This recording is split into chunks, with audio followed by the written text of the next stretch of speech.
Once you've ruled out the impossible, whatever remains, however improbable, must be true. And it is not a question of a little occultism or a touch of mysticism, Mr. Denton. It is vampires, and there's a host of damned souls at Pelham House. I am thy father's spirit, doomed for a certain term to walk the night. Here, the old gods aren't dead. And what of the true god? He's dead. Can't complain. People assume that time is a strict progression of cause to effect, but actually, from a non-linear, non-subjective viewpoint, it's more like a big ball of wibbly-wobbly, timey-wimey stuff. You're listening to Paranormal UK Radio.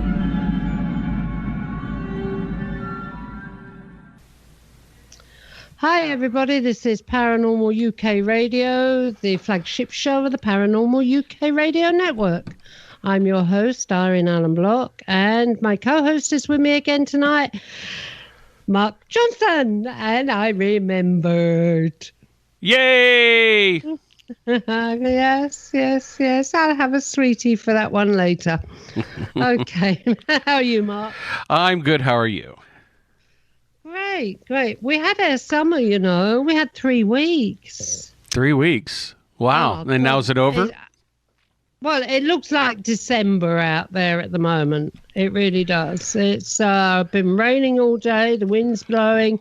The sky's all grey. And it's a bit chilly. Huh. So, yeah, we did. The rest of the country's still getting their summer, I believe. I know London is, but then again, they always get more sunshine than we do down here. But for Wales, no, it's back to winter time. We've had our 3 weeks of sun. So from now on, it's winter time and skinny tan. Okay. Spray on tans. Spray on tans, yeah. Well, here we're in a heat wave right now, so things are... naff it. Yeah. We're in the 90s. I have my my central air turned on for the first time this year. Your air conditioning, you mean? Yes. Get it right, boy. Get it right. Central air. Aircon.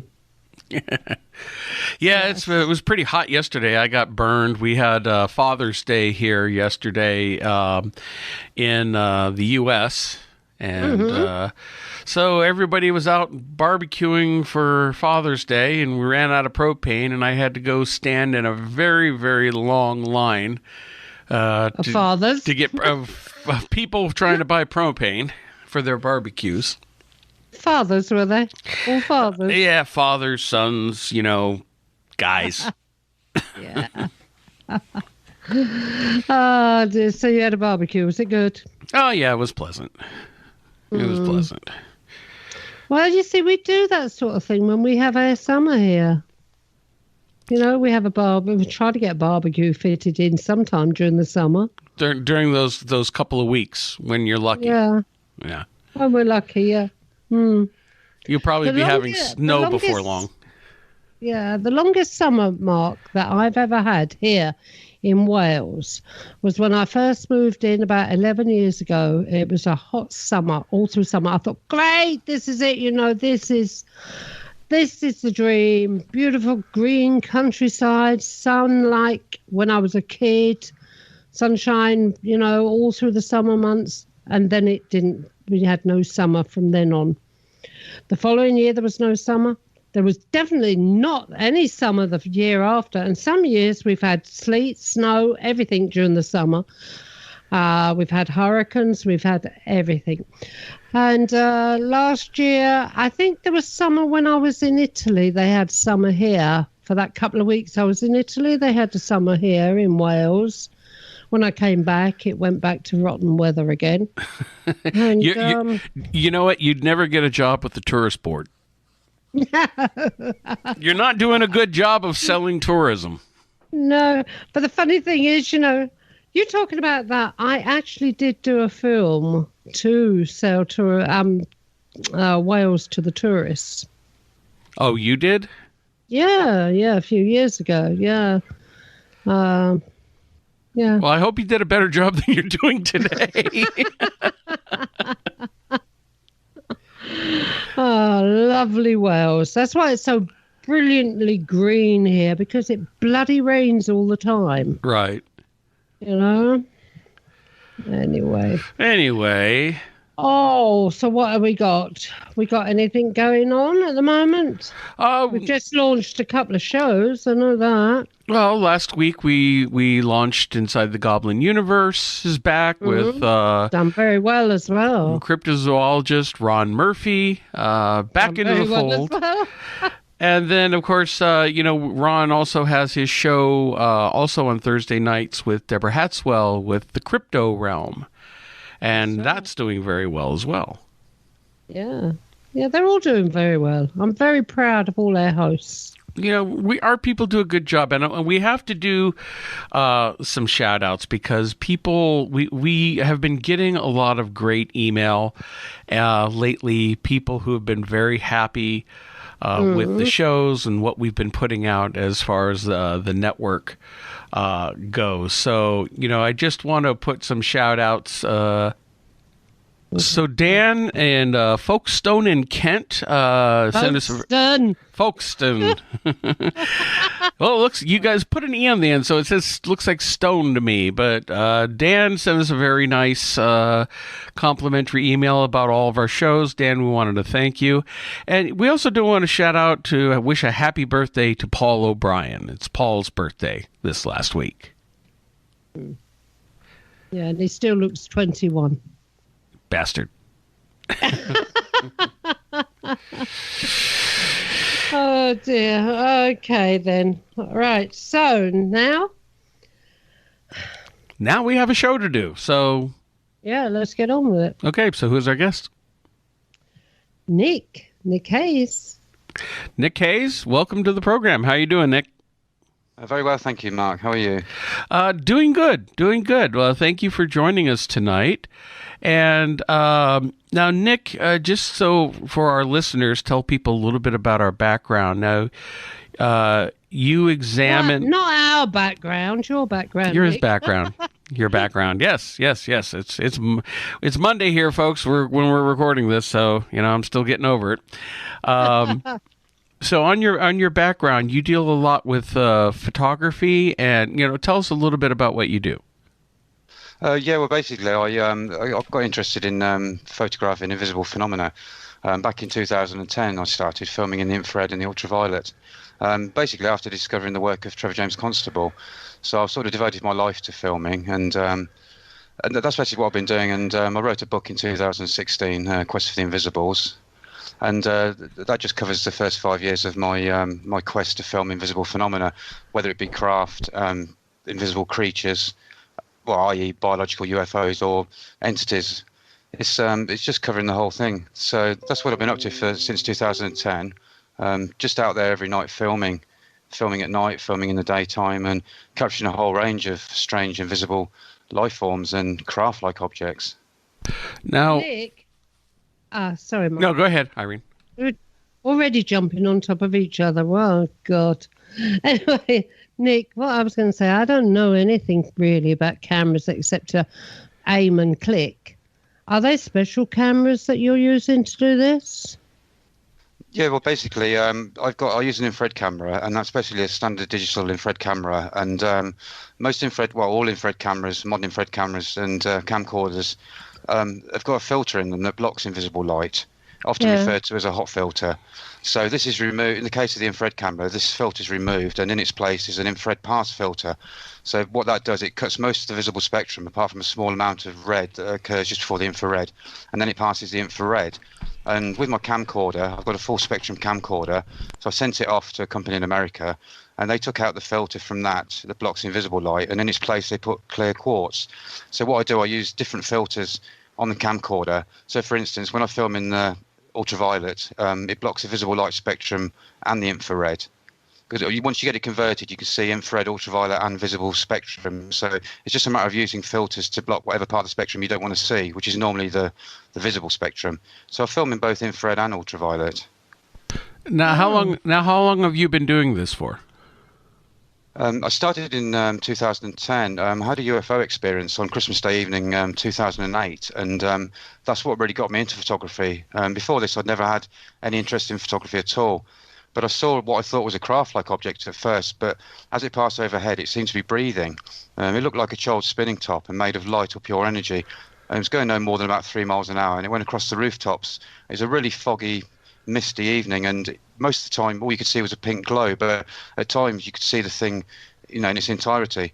And I followed it to a secluded area, and I started getting a bit nervous, and I didn't have my camera on me because I'd got a camera for Christmas that day, and I'd already got bored with it at that time and left it in another coat. So I spent the next hour or so running back to the house, getting a camera, taking my dog back, getting another dog, going out trying to find the object, and basically I managed to get just one still out of all the shaky footage that I took. And I just went on the internet looking to see if there's anybody captured anything similar, and I couldn't find anything similar. And I couldn't understand, because I always thought that UFOs were craft ships from other planets and nothing else. So the fact that it looked alive started me sort of looking a bit deeper. And this is when I came across the work of Trevor James Constable. And I wrote to Trevor, telling him I was intending to start looking in. Well, he used infrared film in a standard camera, and it could be quite expensive using infrared film. So I decided to go digital, and he encouraged me to go digital. So that was it. I started work in 2010, and I've been doing it ever since, right up to now.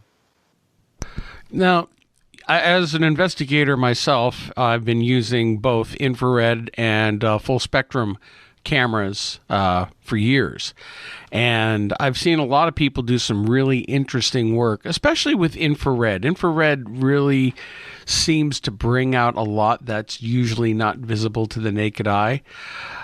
There's also the same issues with infrared with dust particles if they're floating too close to the lens with the infrared light, looking like orbs, and people claim they see orbs when it's really the dust particles reflecting off the infrared light coming from the camera. But I've captured many different types of phenomenon over the years. It's very interesting, and even I haven't had quite as much luck with the ultraviolet and full spectrum, although I've seen some very interesting captures with them from other people. Yeah, well, this is it. I mainly, I've done my best work in the ultraviolet. I use the sun obliteration technique, but I also use Cloudbuster as an attraction method, and I also use a Geiger counter.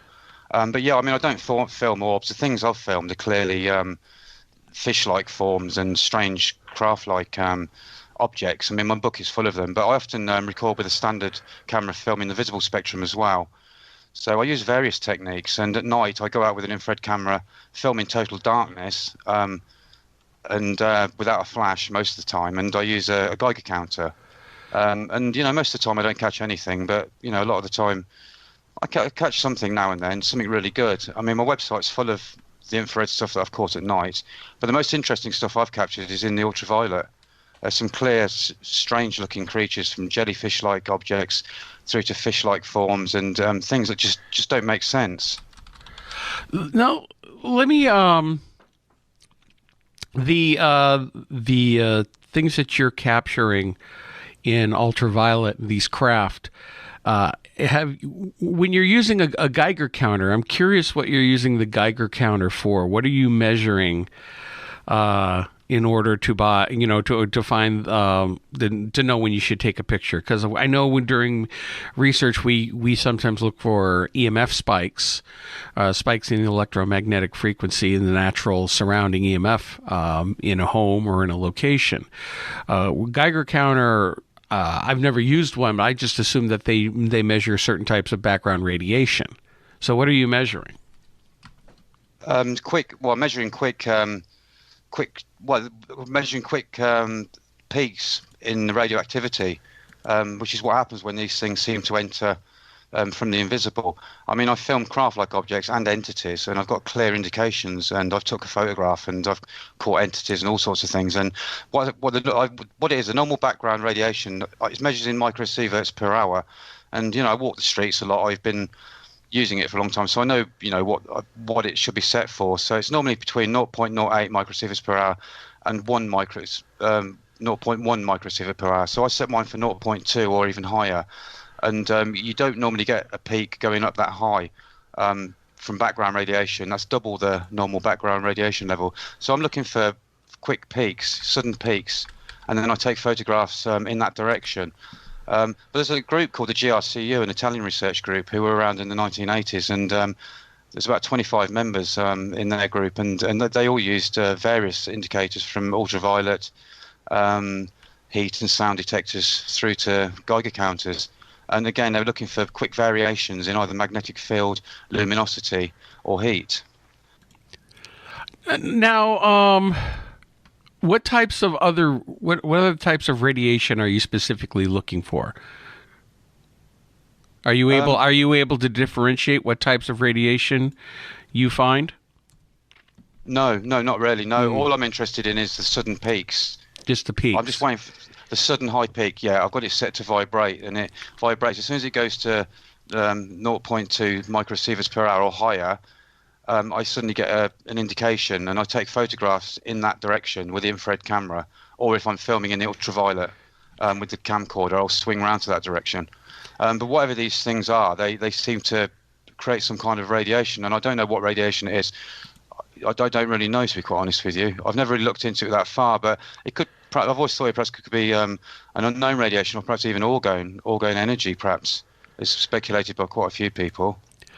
Well, the reason I'm asking is there is an investigator friend of ours who had done some work measuring gamma ray radiation, and he was able to measure when so-called portals opened and closed, and they would emit a gamma ray radiation spike, and he was able to measure that, and using that they were able to track when paranormal activity was starting and stopping, because these portals or Einstein-Rosen bridges would open, and he was able to measure when they opened, and when they opened, paranormal activity would start. When they closed, the activity would stop.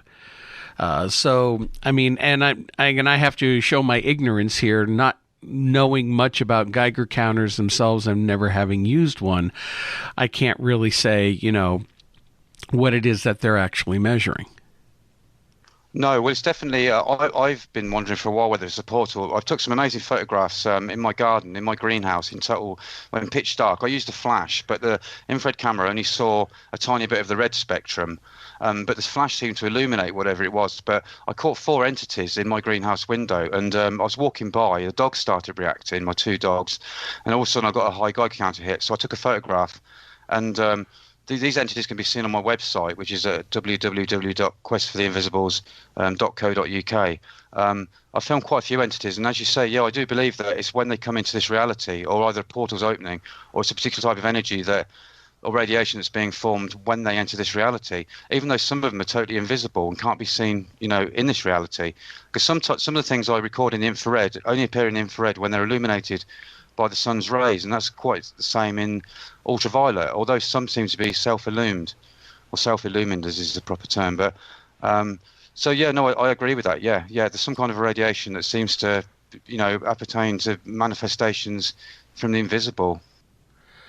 You also had on your website, I noticed, because I was interested in the greenhouse piece that you wrote about on your website, for the simple reason I've taken photographs of something really weird around my greenhouse. And you say that something maybe to do with the glass mirroring each other from each side of the greenhouse, causing a portal. Well, that's correct. I noticed that when I shone the flash from the light from the flash or a torch, it hit one side of the window and then the other one, and you could see it reflecting into infinity. And it seemed to be between the glass windows. And also, when I took the photographs, these things weren't behind the windows; they were beyond it, because the whole image on the second photo I took, there's an entity with sort of looks like skulls above it, screaming sort of skulls like Tyrannosaurus Rex skulls. It seems to appear higher up onto the roof, so it's not happening in the glass, but the glass is the main part of it, from what I can work out. And get a definite Geiger counter hit, and that's the only reason I took a photograph. I took thousands of other photographs and never caught anything ever at all, but whenever I got the Geiger counter hit, I caught an entity. And also, that's the same that applied at my cat's grave site, Roy. I filmed some stuff coming out of his grave. One of them was a 1 second exposure, and one was a 15-second exposure. Yeah. But again, the Geiger counter was going off, and I saw nothing at all. No matter how bright these objects are, whether they're entities or craft or biological UFOs, I don't see anything at all at the time. Ironically, I'm looking at those exact photos right now, and so you're saying that there was no light source in front of you when you took these photos, because there's obviously some bright objects in motion, and because of the open shutter, the slow shutter speed, it's causing a streaking effect. I don't know which photos you're looking at, but you'll see what I started doing on purpose was the third, fourth, fifth, and photograph. I, on purpose, used a normal flash with an infrared camera, and that gave a very, very limited light. It was very, very dark. Those photos have been lightened up a hell of a lot because the flash barely showed at all, because the infrared camera only saw a tiny bit of red, just visible red that appears before the infrared. But I got really high Geiger counter readings, and also I had a lot of paranormal stuff going on. I had a whole year of strange paranormal things going on around that time after my cat died, and that was just a part of the story, to be quite honest with you. There's a whole lot more to it than just those photographs. Well, feel free to share. We have a whole program here to talk about it. So, and I'd be interested to hear more about it. Yeah. Okay. But before you do, I want to, at some point or other, send you this photograph that I've got of my greenhouse. Yeah. Okay, if that's all right with you to have a look at. And I'll also send a daylight shot so that you can see how big and how high into the sky this thing goes. Yeah, I'm not online at the moment, so I'll have to quickly click on it. No, I'll do it tomorrow. Oh, okay. Yeah. No, definitely. Yeah, I'm always up for seeing other people's footage and stuff. Yeah, maybe you can explain it then. Okay. Yeah, definitely. Right, okay, carry on where you were. So what happens, I spent 5 years recording in the infrared and the ultraviolet, and after the book came out, I wasn't sure where to take my work, and I wanted to sort of do stuff at night with an infrared camera and a Geiger counter, because I'd seen the results that the GRCU, the Italian research group, had got. They'd caught entities, they'd caught all sorts of strange phenomena. I didn't know where to start, and what happened was my little cat that I took on, I had him for about 8 years, Roy, he got really ill and I had to get him put down, and I buried him in the garden in a wooded area. And I started going out there every night and noticing the Geiger counter would go off whenever I was talking to him, above his grave. So I started going out there with my infrared camera. I'd sit on a seat, set the camera up on a tripod, and I started doing 15-second exposures, 20-second exposures, 1 second exposures. I must have taken about well over 1,000 photographs. And on two particular occasions, when I was speaking, the first occasion, a load of plasma seemed to come out in 2 shots out from the grave, and it looked just like a bunch of flowers that I'd actually put on Roy's grave earlier that day. I was actually asking him if he could show me a sign that he was still there. Now, on Roy's grave, I basically put a statue of Bastet, the Egyptian cat goddess, and I put flowers on there and stuff, said some prayers, and it was that very evening that these 2 shots of plasma came out. So I kept going out, captured nothing really for the next sort of 2 or 3 weeks. And I think about a month later, I took another photograph, and in that photograph, which is on my site, the whole grave is lit up completely, and there's like an entity coming straight out, and it's like a snake-like entity with scales, and you can see eyes on it. And just below it, to the bottom left, there's looks like a half human, half tree-like entity coming out of what looks like a round portal. So it was really sort of freaked me out at first, because I wasn't sure whether that was my cat Roy or whether it was some kind of malevolent force trying to, trying to show me stuff, because I was in quite a state at the time. I was very upset getting Roy put down. It broke my heart. So from then onwards, I knew that the Geiger counter was good for detecting a lot of things, not just up in the sky, but at ground level and different types of energies. So I began just going out every night taking photographs, and my dogs started whimpering and acting very strange, and they were staring at the window in the greenhouse, this end window, and I couldn't see nothing at all. Took several photographs, couldn't see nothing at all. And then one particular night, I happened to go out and had my Geiger counter on me, and I got a massive hit, and the dog started barking. So I just took an instant photograph, and I wasn't aiming at the greenhouse at the time. I aimed just to the side. So most of the flash, which is the red, can only be seen by the camera. It was very, very dark, but it looked like a guy was standing there in the window, and he looked like a Napoleonic guy.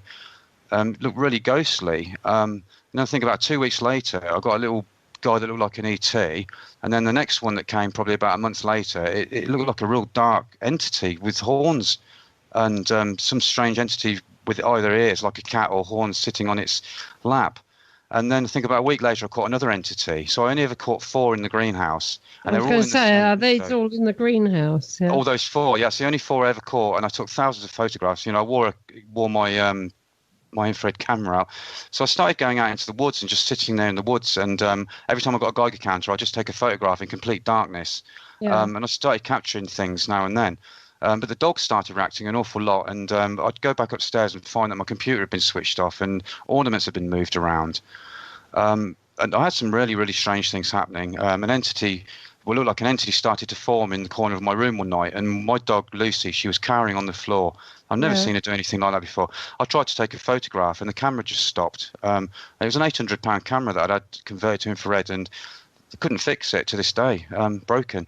Simple as that. And yeah, it knocks on the door, strange things happen. I kept hearing my voice getting called, got really unnerving sort of feeling, and it affected my sister as well, because I live not in my sister's house, but kind of in a flat above her garage, and she started getting things happening. The bell would be ringing early in the morning, and you can't even get in our garden. We've got an electric gate, and we've got another gate, but it got really crazy for a whole year during all that time that I was getting that footage, and since then, I've been out every night, and I've not really caught anything since then at all.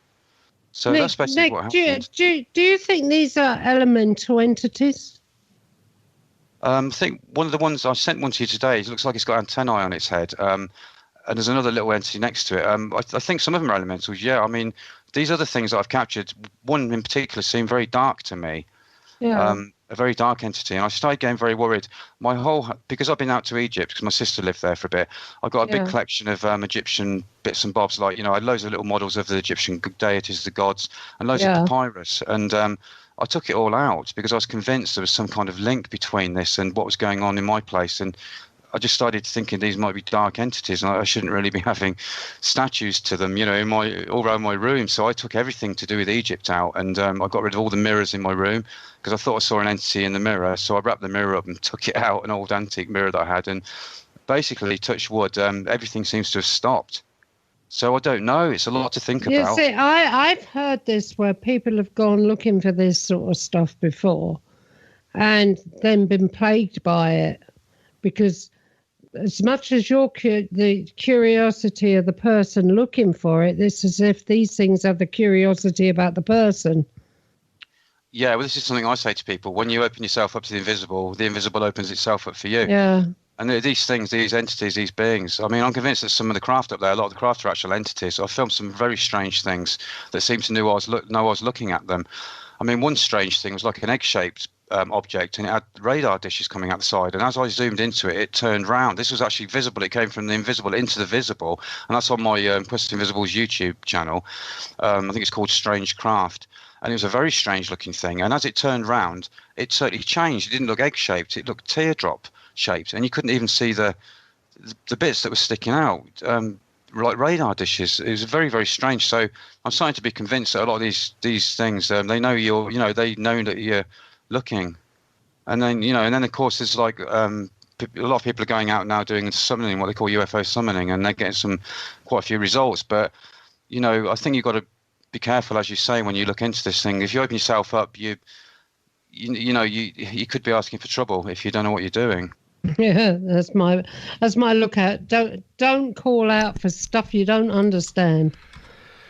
Yeah, you could sit there. Some of the people who do the UFO summoning just go, yeah, you come on down and introduce yourself, and what if they're carnivorous? Yeah, but the jellyfish objects that you talk about, are they more like UFO, like craft, or they just seem entities?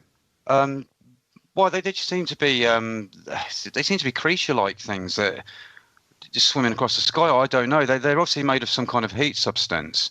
I mean, basically, a lot of these things seem to be plasmatic. I mean, they're appearing obviously in the infrared and in the ultraviolet, which is like radiation. So, and I say a lot of them don't actually appear in the infrared permanently. It's only when they reflect the sunlight. When I record in the ultraviolet, what I do is I block the sun behind the roof. Yeah. And then I film up towards the roof, and I make what I call the illumination zone. And when these things come by and enter the sun, they're lit up just for a fraction of a second, and they appear in a couple of frames. But after that, they're completely invisible again. So most of them rely on being lit up for that split second by the sun. And I get a Geiger counter hit off these as well. But some seem to be sort of illuminated, seem to be their own light source, and that's true in the infrared and the ultraviolet. And you can film them sort of out of the sunlight or without them reflecting sunlight, and they're still visible. But I'd say about 80% of the stuff I filmed was totally invisible once it got past the light. Once the light had illuminated it, and it was past that zone that I set up. Yeah, you can't tell from this how big these objects are, can you?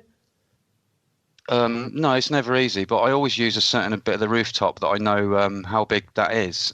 Yeah. So I get an idea, and I know these things are perfectly in focus, and I'm not zoomed right into the actual roof. I zoom in a little way. Well, I film at 45 degrees straight up a rooftop. I block the sun behind the roof, so it's tiny little bit of it's peeking over the top. And what I've noticed in the ultraviolet is that you seem to see an invisible flow that seems to be going from west to east, and these things seem to be swimming along or riding on that flow. And that's something I'm looking into more at the moment. You're sort of like riding on the air currents. Very much so, yeah, that's what it seems to be. And they're going very, very fast. But in the infrared, everything seems to just go where it wants. So I've photographed things at every angle. But yeah, I'm still looking into this. But there's some kind of etheric flow that these things are part of. And they seem to be sort of whizzing around from west to east. And they all seem to be side on, because I've got a rooftop that goes from west to east. And I wonder why all these things were always appearing side on, and especially all the fish-like things. You could see clear fins on them and stuff like that. And they're always going from west to east, always at the same angle. And then I realised that what happens is after about 5 minutes, I have to actually I have to alter the camcorder, because the sun rises quite rapidly. So I've got to constantly make sure the sun is right behind the roof. So every 5 minutes or so, I have to alter it. But you'll see this flow at a certain time. When the sun's at a certain angle, you'll suddenly see this massive flow and of tiny little bits, little particles, and all of a sudden these things will go whizzing by on it. And that's what I do. I have to look back through the footage and stuff. But there's another thing people need to take into account is the interlaced video recording. I've done a video called Skyfish Fact or Fiction, and I film insects as well. I'm very, very interested in insects, and because I live in a nature reserve type area, it gives me a good opportunity to film insects. So I filmed lots of insects and shown in this video how the interlaced video recording stretches the insects, or it repeats. You get like up to 10 repeats of a fly in its wings, and it looks like a rod with wings on it. And so which a lot of people are calling skyfish or rods, but I remember skyfish were everywhere on the internet about 10 years ago. Yeah. Well, that's Jose Escamilla. Yeah, no, it's a real thing. Skyfish are real, but people need to get past the insect thing. But I've made a really good video all about it, and it shows how this happens. Yeah, I'm looking at. I want to say I see. I'm looking at your website, and I see what you're referring to, and yes, and almost I agree with you. Like almost all of those types of photos, it's because the insect's flying through the frame. It's causing that blurring effect, which makes it look like a rod with multiple wings, and that repeats basically. Repeats. You get like loads of repeats. Yeah. Well, I've made a video about it, showing it in slow motion and showing photographs and showing actual live footage, showing it happening at different speeds. But the things I call skyfish, on the website you'll see there's quite a few of these large torpedo-like things that I've. Yeah. Well, those are real as any. Those are real. They are real skyfish. They are something. And there's also fish-like forms that I've photographed in the ultraviolet. They've got clear fin sections and tail sections. Well, skyfish are a real phenomena. Now, let me ask you from a photographer perspective, on the difference between trying to photograph the first skyfish, which is obviously just the insects, and the what you look at and consider real skyfish. And I'm looking at these photos, and they're very interesting, of course.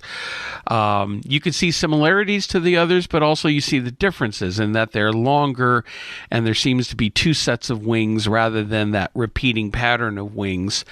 But how are you differentiating in your photographic techniques between the two, with experimenting with the insects and then the actual photographs of the skyfish?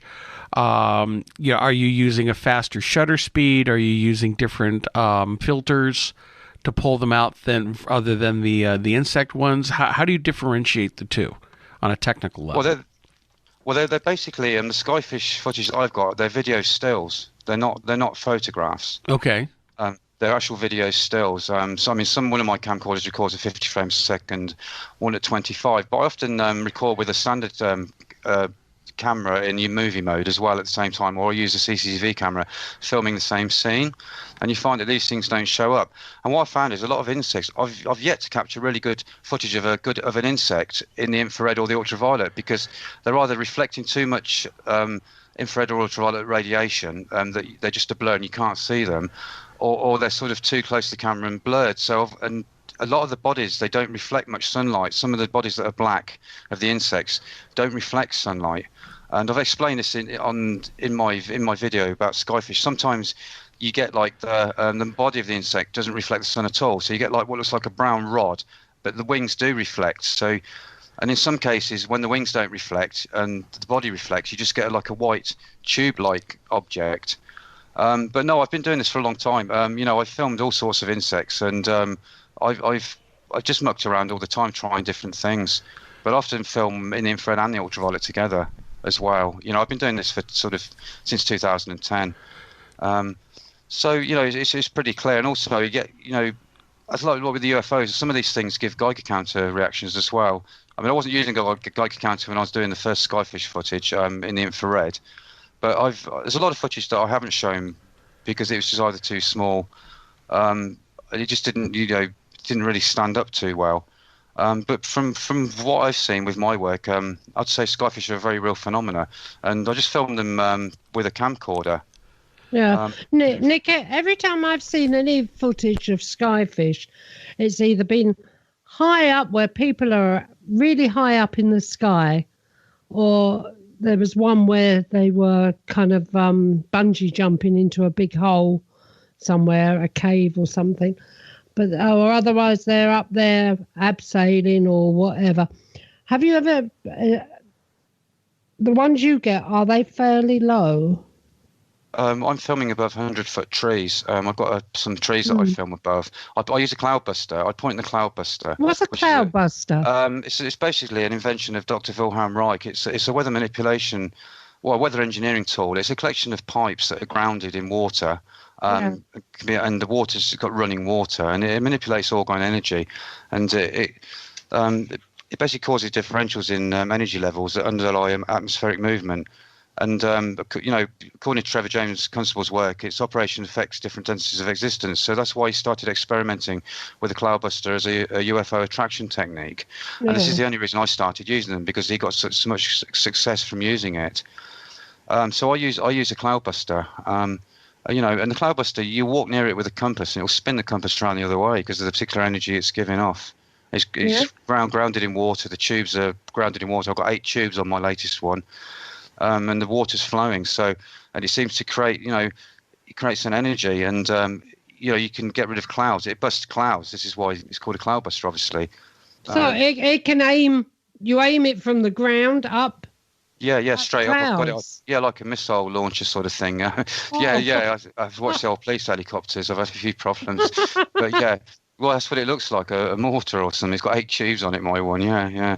But yeah, you aim it up at 45 degrees, and they're grounded in a massive vat of water, which is constantly running, and it creates a pull or drawing, and it draws the orgone energy from the sky, from around the clouds, and the clouds just dissipate, they disappear.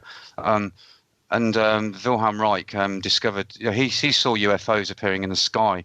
When Trevor James Constable discovered the work of Wilhelm Reich, he started using it to attract UFOs. But in the end, he went into weather engineering himself and, finished with UFOs. So this is where I got the idea of using an attraction method, and it does attract things. There's quite a few videos I've made that are on my YouTube site showing a few of these things moving through the sky. But people, the thing is, what I found is from my experiments with insects is that any insect that's moving within, from the front of within a couple of feet of the lens, it will stretch. You will get that stretching effect. Once they're beyond about 3 or 4 foot, you won't get it. So basically insects will look like insects, but anything within a couple of feet, maybe 2 or 3 feet, especially when it's reflecting sunshine, you will get a clear repeat, and it will look like a rod with appendages on the side, and it's actually like 10 repeats of the same insect.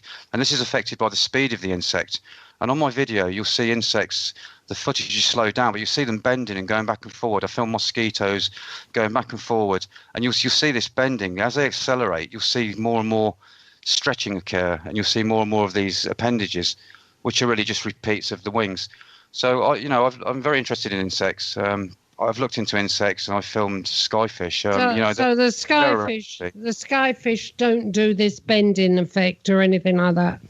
They're completely different in the way that they move. Well, they seem to be. They seem to move at extreme speed. Yeah.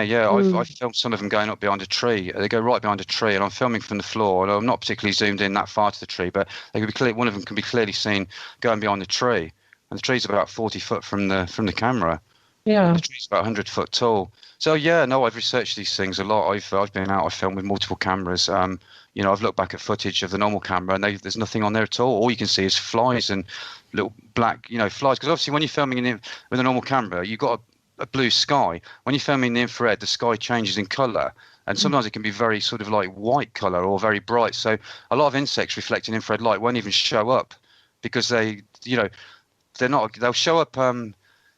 See, when an insect reflects light in the visible spectrum, they'll often look white, and you see them against the green foliage. But when you're filming in the infrared, the foliage is white. So when the insects are white and against the white sky or white foliage, you won't really see them. They don't really figure, and a lot of them don't seem to have enough body mass to actually put out much of a glow from it. So you don't notice them. But when you film with a normal camera, you'll see thousands of insects, black insects, but you just don't see this in the infrared. So this is it.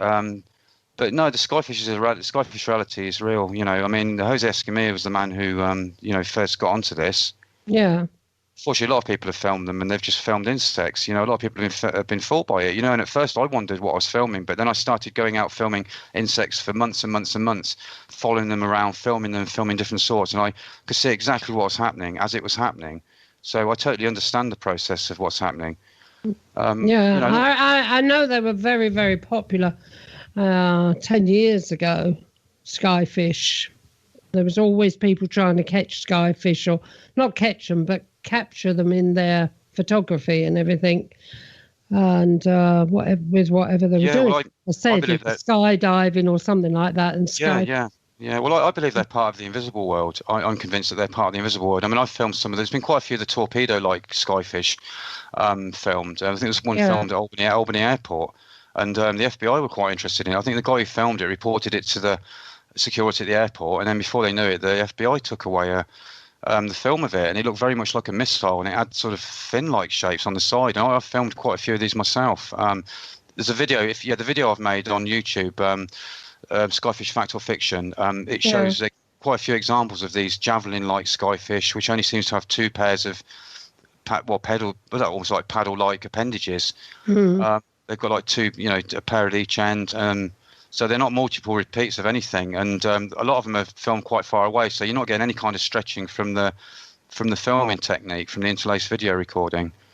So but it's a big subject. You could probably do a whole show just on skyfish, really. Yeah. But I concentrate on the things I capture in the ultraviolet, because I capture a few of them over and over again in different angles as well. And so they've got very clear fin-like appendages. I think I sent some photographs to you today showing 2 fish-like things, and they've both got almost like propeller type things on the back. They're very, very strange, and a lot of them can change form. The same with the infrared stuff. Oh, they can. Shape, yeah. They appear to. I've got some footage in my book, three frames, and it shows an object completely changing. I think I've got two separate objects that completely change in each frame. Yeah. Completely change. Yeah. Well, I've seen some pretty wild footage in the past of UFOs or objects in the sky completely changing shape in ways that just completely alter your concept of reality. So yeah, it's and you look at these things, you wonder, are they alive? Are they craft? You just don't know. No, from my work, I'd say a lot of them are actual entities in their own right. I mean, I've seen ball-shaped objects turn into the most complicated looking craft. But the thing is that, it could be how the actual perception, because, your body's decoding what it sees. So, it's hard to know whether these things are actually changing, like some of the entities, or whether they're actually affecting the way you perceive them. It's quite complex because everything we see is obviously in the visible light spectrum, from red through to violet. And then, of course, you've got like, before the red, the infrared, and beyond the violet, the ultraviolet. I mean, it's said that man only sees, 2.5% of the total spectrum, of the spectrum, the electromagnetic spectrum. So we're seeing a very, very small amount, and that's our visual reality. So who knows what's happening outside? And when you look into the infrared and ultraviolet, you're seeing into it, right into that reality. That's what I was thinking. You just don't know what's around you, do you? Well, I think, and you bring up a good point. Only being able to see a sliver into the electromagnetic spectrum of visible light, and everything that goes from one extreme to the other, but our eyes only perceive so much. And now that we have infrared cameras and ultraviolet and full spectrum cameras, we're able to look into these other light spectrums, and it's amazing some of the things that we capture. Like I said, even on the simple ghost hunting side, I mean, for years, most of us use simple infrared night vision cameras. And even with those, it's amazing some of the things we catch, everything from what I call true orbs, moving in 3 dimensions across a room with their own light source, to apparitions, to mists, to whatever that you just can't see with the naked eye. Well, that's right. On my website, there's a mist. I don't know if you've seen my website. There's a picture, a 1-second exposure taken of a mist, and it's an invisible luminous mist moving through the forest, and it's almost dripping off the leaves. And there's no light source in that at all. The invisible mist that mist in the infrared was its own light source. I've caught one really good example of that. I think that's on the website. Yeah, I'm on your website now, and I'm looking at this. And, for people, again, if you want to see Nick's pictures, go to www.questfortheinvisibles.co.uk. He has many example photos of the skyfish and the mist, and other photos that are really fascinating to look at. And, especially with the skyfish photos, there's the last 3 figures that you have on there, figures 10, 11, and 12. It looks like you're capturing an object off of the roof of a house, and the way the sun is lighting it and backlighting it, it looks very fish-like, almost like a type of squid in terms of... Yeah, well, that's the sun obliteration technique. That's what I do. I block the sun behind the roof, and then I zoom in slightly up the roof. Not a lot, but slightly. But I use the roof, basically, because it's best to have the camcorder focused. If you just do it into infinity, these things move so fast that it doesn't have time to actually focus on them. So what I generally do is focus up on the edge of the roof and zoom in slightly, and that creates what I call the illumination zone. And you'll see the light at the top of the roof, and when these things pass by, they're illuminated as they hit the top of the roof. But once past that, they very often fade out completely and are invisible even to the ultraviolet camera. So it's just hitting it at the right angle. And of course on video, it's recording at 25 frames a second. So each frame is 1/25th of a second long, so you should not get as much of a streaking effect. No, well, I use 50 frames a second as well. Okay. But these things are, they're in focus. These things aren't being stretched in any way at all. They're far enough away to be in focus. Obviously, there's a lot more things that I've caught, which obviously you can't see because you haven't got the book with you. But I've put the best examples of everything I've caught are in my book, Quest for the Invisibles. There's some great examples in there showing all sorts of fish-like forms and even craft-like objects, a whole load of strange things that I've captured. But it's hard to put it over, when you're talking. People need to really sort of look on the website, really, or some of the videos to get an idea about what I'm talking to.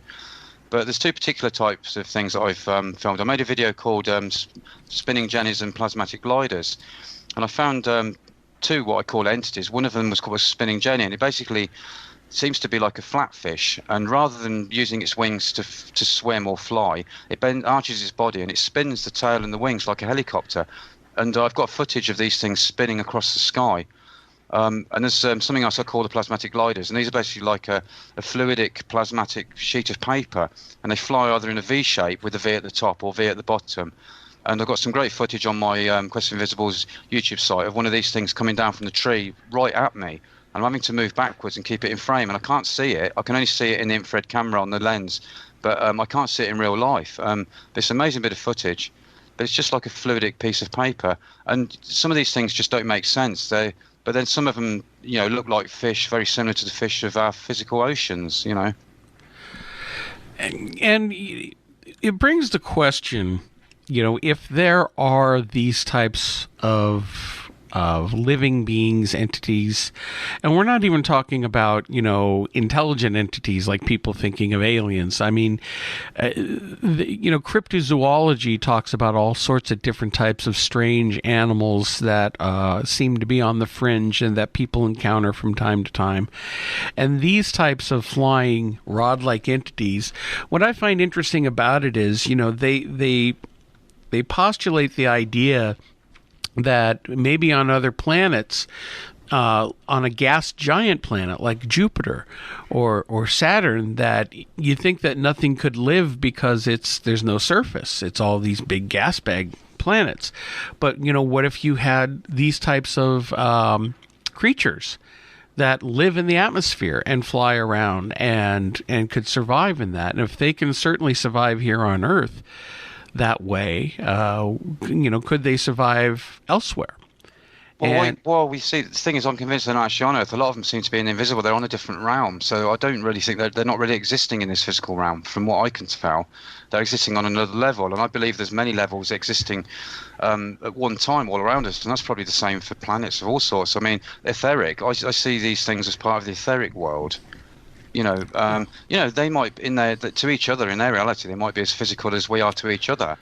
Well, one way to ghostly to their reality, Right. Well, one way to look at it is light is a frequency, and electromagnetic waves, electromagnetic fields, all vibrate at certain frequencies, and reality as we know it, I liken our reality to the visible light spectrum.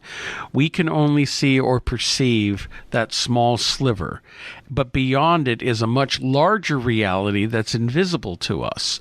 So here in this reality, we can see what we think of as what's real, the physical reality, but there is a grander reality that is just beyond our capability of perceiving it, but it's occupying the same space as we are. It could be, whether you want to call it different dimensions, different multiple realities, frequency, time or frequency. It's like tuning into a radio station. You have your radio there in your car or wherever, and you tune into one station to listen to. Well, they're broadcasting all of the stations at the exact same time, but you're only drilled down to tune into the one you want to listen to, and you can only hear that one, even though they're all playing at the same time, and you have to fine-tune it.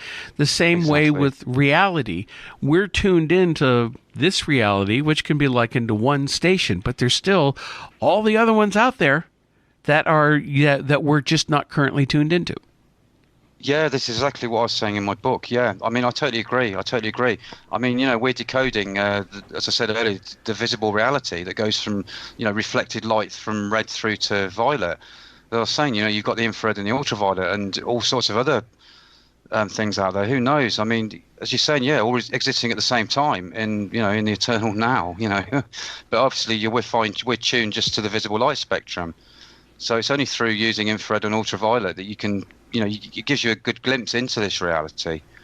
But, I wasn't even aware of this. I mean, I've never been into photography. It wasn't until I saw that UFO, then started looking into Trevor James Constable's work. I'd never even heard of Trevor James Constable. I've been looking at UFO books for years and never heard any mention of his work, because a lot of the UFO organisations wanted nothing to do with his findings because they couldn't accept or didn't want to accept that, some UFOs could... not ships from other planets, but they are actual life forms and intelligences. And this is, this was the bane of his whole life. He was shunned by the UFO associations. They didn't want to know. All they wanted was shiny discs, shiny little spacecraft. And I've been getting the same sort of thing with my work as well. I've had a few emails, from people that weren't, should I say, not that happy with what I'm doing. Well, that's the problem with people and like within the UFO community and a lot of the MUFON people, Mutual UFO Network people, and the scientists, and they go to these UFO conference, and most of them are nuts and bolts guys. They think these phenomenon are craft built by aliens from another planet. Maybe they'll concede that, okay, maybe sometimes they're coming in through time or an alternate reality, but they still look at them as nuts and bolts crafts. And yet, there have been a lot of contactees that I've spoken with and I've read about who talk about that their experiences on board some of these ships, they feel they're alive. And why can't they be alive? I mean, the one thing about our reality is not only do I feel that reality is far stranger than we imagine, it's far stranger than we can imagine.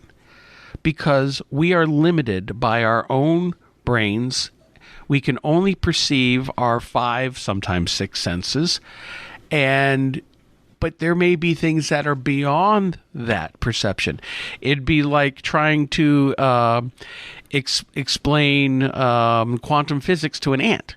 It's not capable of comprehending or understanding it in the terms that we understand it. We're operating on totally different levels. Yeah, no, I agree. I definitely agree with that. Yeah, that's a good analogy. Yeah. Definitely agree with that.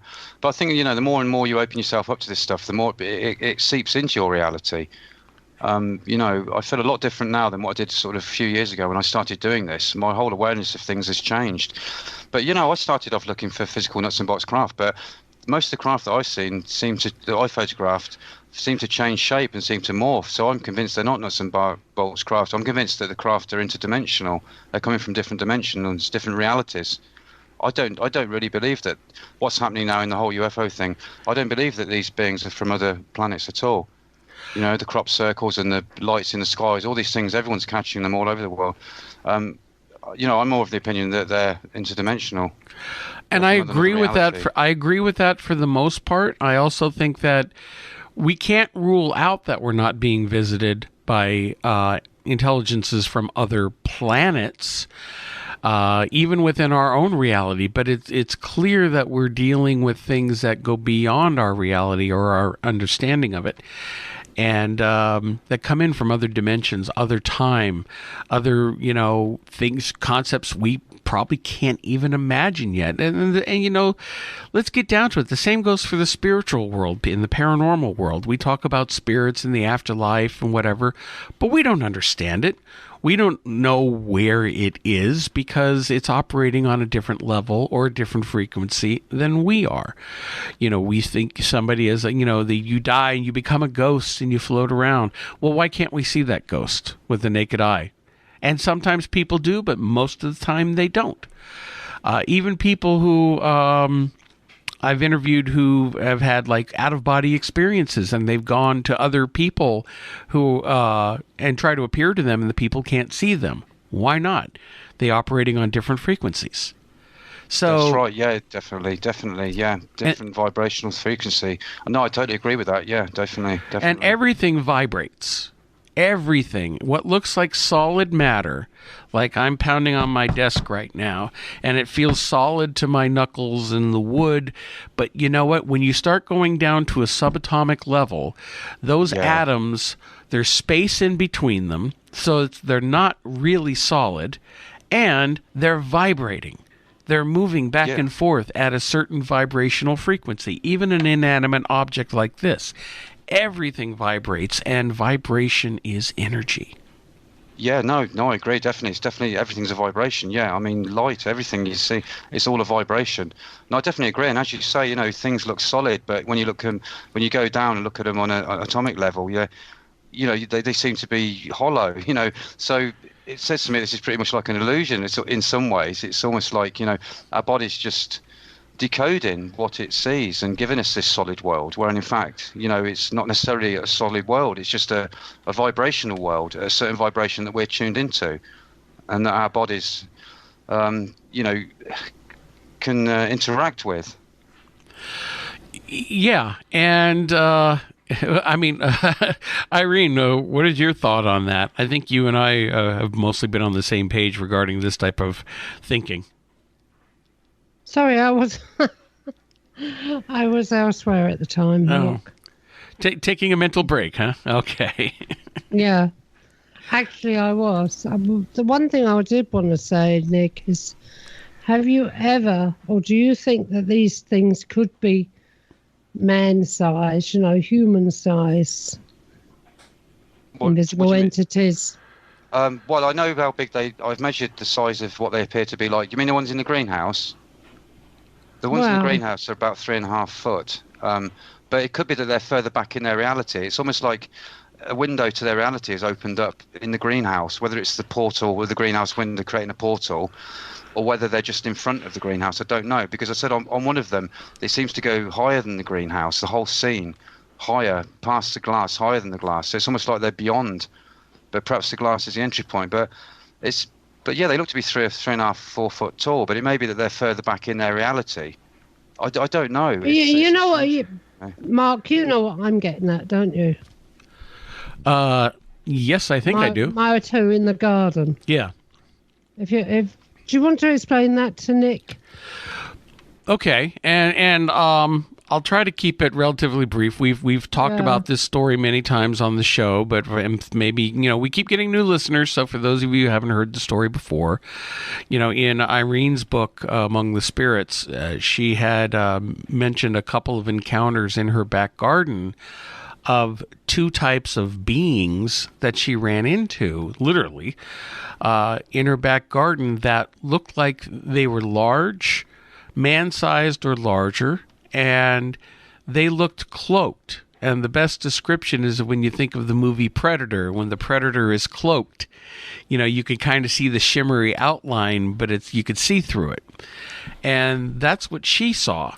These two figures in her back garden, and on two different occasions. In the first occasion, one of them walked right up to her, and it was smaller at the time, but it walked right up to her, and she kind of raised her hand to say, like, that's far enough, mate.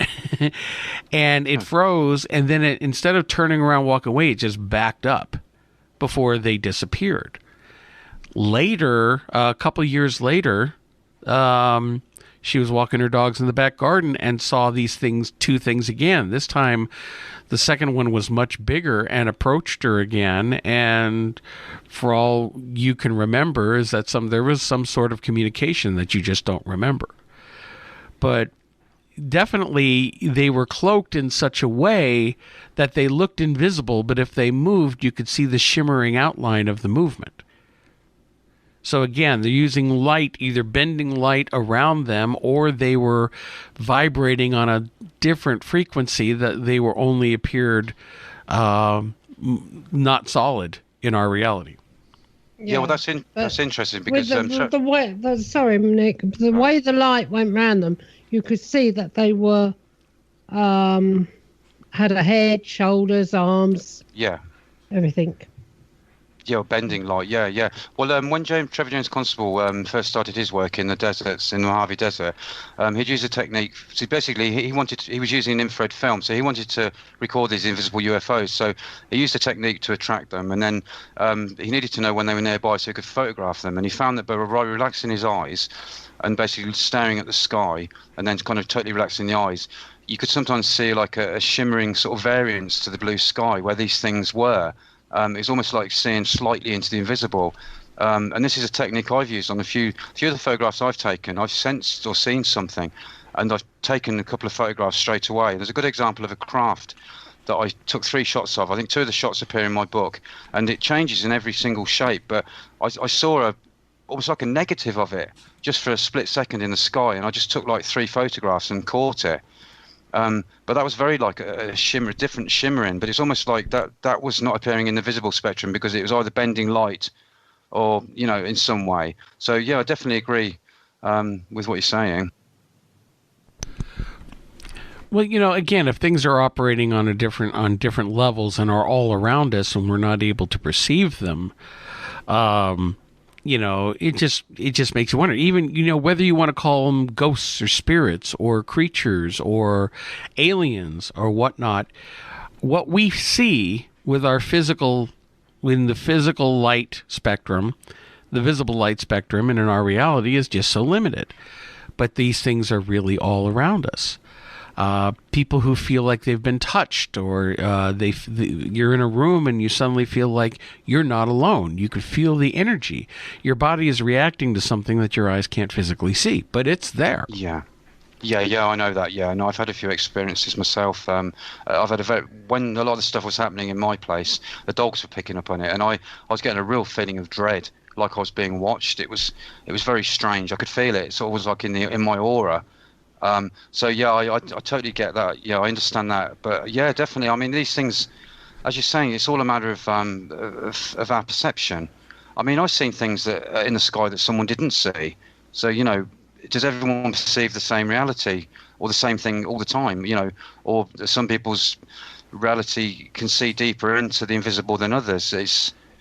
It's hard to know, really. It's not something you really talk about with too many people when you're sitting on the bus going into town. So, and I don't really talk to many other people about this kind of stuff. So.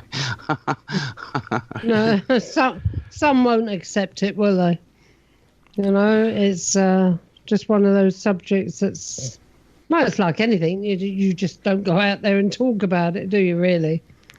Well, no, this is why it's great you do these different shows where people can get on and talk about this kind of stuff, because it gives people a chance to actually look into it. But I mean, I'm only touching the, just breaking the surface of the whole invisible thing. But I film sort of entities, craft-like things, and what looks like biological UFOs and other strange phenomena. I'm just trying every angle to try and film as many things as I can. The whole thing interests me so much. It's become my life's work to try and work out, what's going on there, what is beyond our perception. That's why the book, my project is called Quest for the Invisibles. It's my quest to understand what's happening in the invisible world. It's as simple as that, really. But there's definitely is a reality, invisible, hidden reality. There's no two ways about it. And when was the last time you managed to film anything? Me, I filmed a couple of things. I filmed some lights in the sky in total darkness in infrared, going back a couple of weeks ago. But I've been so busy doing other things. I did the Dreaming Saucers talk in Oxford, organised by Ben Emlyn Jones. That was on in Oxford a couple of weeks ago. I did an hour-long talk there, and I've been doing a few little talks with people and a few other bits and bobs. So. And also, I just lost my little dog as well. My little dog, Alfie. Oh, no, sorry. Yeah, he was 10 at the time. He was the one. But basically, the UFO that I saw on the Christmas Day evening, which started my quest, the only reason I saw it was because he was 8 months old and he kept whimpering. He wanted to go back down an alleyway that we'd already been down. And I was like, oh, no, Alfie, it's freezing cold. So I thought, anyway, I let him go back down. So while he was sniffing around, I actually looked up to the top of a substation. I was just thinking how much the substation reminded me of the Great Pyramid.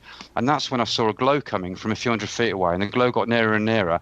And then in a pocket of sort of thinner fog, I saw this UFO. So it's only because of Alfie that I actually went back down the alleyway. Otherwise, I would have just gone the other way and not seen it. So he was an integral part of this whole thing. And yeah, he just curled up in his basket, and then I went to walk him, and he'd had a heart attack. He was only 10 as well, so I'm just kind of getting over that. So for quite a few weeks, I haven't been sort of up to much. I'm still trying to come to terms with Roy dying, and that was September 2016. But I'm a bit of a softie like that. I love animals. I lost one of my beloved pets to a heart attack a couple of years ago. In fact, we were talking about it all on the show last week, because our guest was Rob Guttrow, and he's a medium, and he's able to contact pets. Right? The paranormal pet psychic. Yeah. Oh, wow. Well, he's a psychic and everything as well, not just pets, but pets. He does have this gift with pets as well. Yeah. Well, I was pretty convinced that I'd call my cat Roy. I mean, there's a photograph on the website which shows energy coming out of Roy's tomb. It was taken in complete darkness, a 15-second exposure, and that thing's lit up the whole of Roy's tomb. And I was stood there, I saw nothing. That's all invisible light, the whole light. It all happened in a 15-second exposure, and there's a lot of stuff going on there. But the entity seems to have coming straight up out of Roy's grave, and it's even got a collar around it, like near its neck, and it's got a snake-like head with scales. And I still don't know whether that's. Do you think that's Roy? Well, I'd like to think it was. I'd like to think it was Roy, but then again, I saw the scales on it, and I started thinking back to the old reptilian thing, and then I was thinking of the links with the Egyptian gods and all this and that, and and that's when all that weird stuff started happening. So I started getting a bit wary about it, and that was when all the stuff started happening. After I'd said prayers and put the little model of Bast on the grave, and that had a lot of symbology on it, and like prayers, like around the bottom, to the Egyptian Book of the Dead type prayers and different things. So. Or should I say the Book of Life even. So I don't know. It was a very weird, strange time. So I just don't know. I just don't know if that was Roy or not. But I was going to start doing the same thing with Alfie. And I did catch a weird thing the other night. Like a little orb that seemed to come up in total darkness. But it was only for a split second. But because of what happened with Roy, I was a bit worried about, kind of summoning Alfie in a sense, because I didn't want a whole load of other stuff to start happening. Because I didn't know whether it's a malevolent force that was kind of preying on me because I was very upset, or whether it wasn't my pet getting in touch with me. So I really don't know. Who's to say? I mean, it's just energy, in a form, but I don't know. I just can't help thinking there's a bit of a sinister side to it. I think you should leave Alfie to rest in peace. Yeah, I think you may be right, because it's been 2 weeks since he died, and I don't really want to start doing that. Yeah, no, I think you're right. Only 2 weeks. Yeah, it's about 2 or 3 weeks ago. Yeah, I'm still getting over it, really. I mean, I've walked him every day I've got 2 dogs, Lucy, she's 13, Alfie's 10, they're terriers, and and the thing is, I've walked Alfie every day for 10 years. We were very, very close. I used to have a real fear of dogs. I got bit in the face when I was young by a dog. Didn't get harmed that much, but it scared me. So I was always a cat person. And when we got Alfie, he was quite full on, but I managed to kind of win his trust, and we became really, really good friends. And it's the first male dog that I've ever actually I've got over the actual fear of the dog. And, he was a real special person, especially after, or should I say dog, being even, especially after Roy died. No, they are like they're all like little people, I tell you. I've got, how many have I got, Mark? 5, 6, 7. 7. Wow. The number changes daily. Huh? Sorry? The number changes daily. So I have, wait a minute, Denzel, Boise, Jess, Pippa, Gertie, Poppy, Delboy. Yeah, 7. Well, I rescue animals as well. I rescued a little dove that I found on the side of the road and nurtured him back to his full self, and got him flying again, giving him flying lessons, taking him out every day, getting him to fly. And one day he just flew off, went round a couple of times, and off he went. Never saw him again. But he only had one eye. His eye was missing and it was bleeding. So I basically looked after him for about a week or so. But I'm often rescuing animals, and so I've got more than just the dogs sometimes. Or pigeons, anything, Yeah. I'm the sort of guy who even moves snails on the road. If I see a snail crossing the road, I'm terrible. I'll move it across the other side of the road just so it doesn't get crunched. I'll pick up. I will pick worms up off of the pavement and move them out of the way in case they get trodden on. Yeah, I'm the same. Worms, snails, everything. I won't tread on an ant.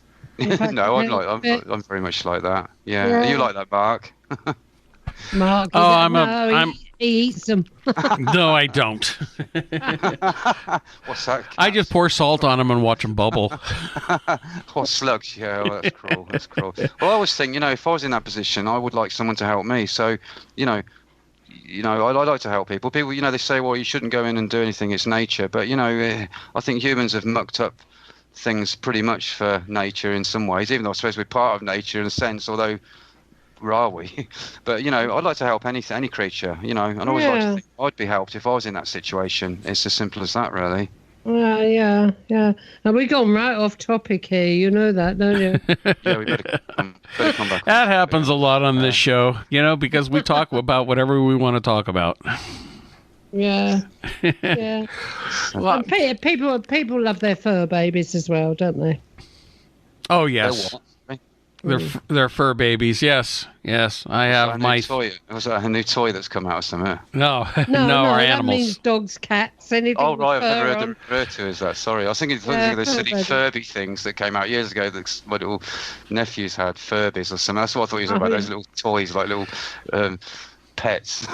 No. Pets. No, we're not talking about furries either. Fur babies. Oh right, okay, yeah. No, I love all animals. I'll help any animal, whether it's a stick insect or a pigeon. I'm like that. I've always been like that. I've always had compassion for animals. Do you know my boys were they had stick insects and their legs fell off. Oh gosh, no. The legs of these stick insects fell off. Oh no, that sounds bad, doesn't it? It was bad. It was bad for the stick insects. Yeah. I think that's because they were dead. Yeah, probably. Yeah. And decomposing and falling apart. Maybe. But their legs did fall off. I remember that. Felt so sorry for them. Where were we? I don't know. Carry on. Well, I'm actually interested to hear a little bit more about some of your experiences. I mean, you've taken a lot of photographs and looked into everything from UFOs to other types of phenomenon to these skyfish and whatever. But you also mentioned about having paranormal activity in your home and feeling like you're being watched. So I'd like to hear about a few of your stories while you're doing these types of investigation. Yeah, well, the main, I'll be quite honest with you. I started my work in 2010 and went on for many years. And I was going out there sort of asking if UFOs would appear, and I was really doing summoning without knowing it.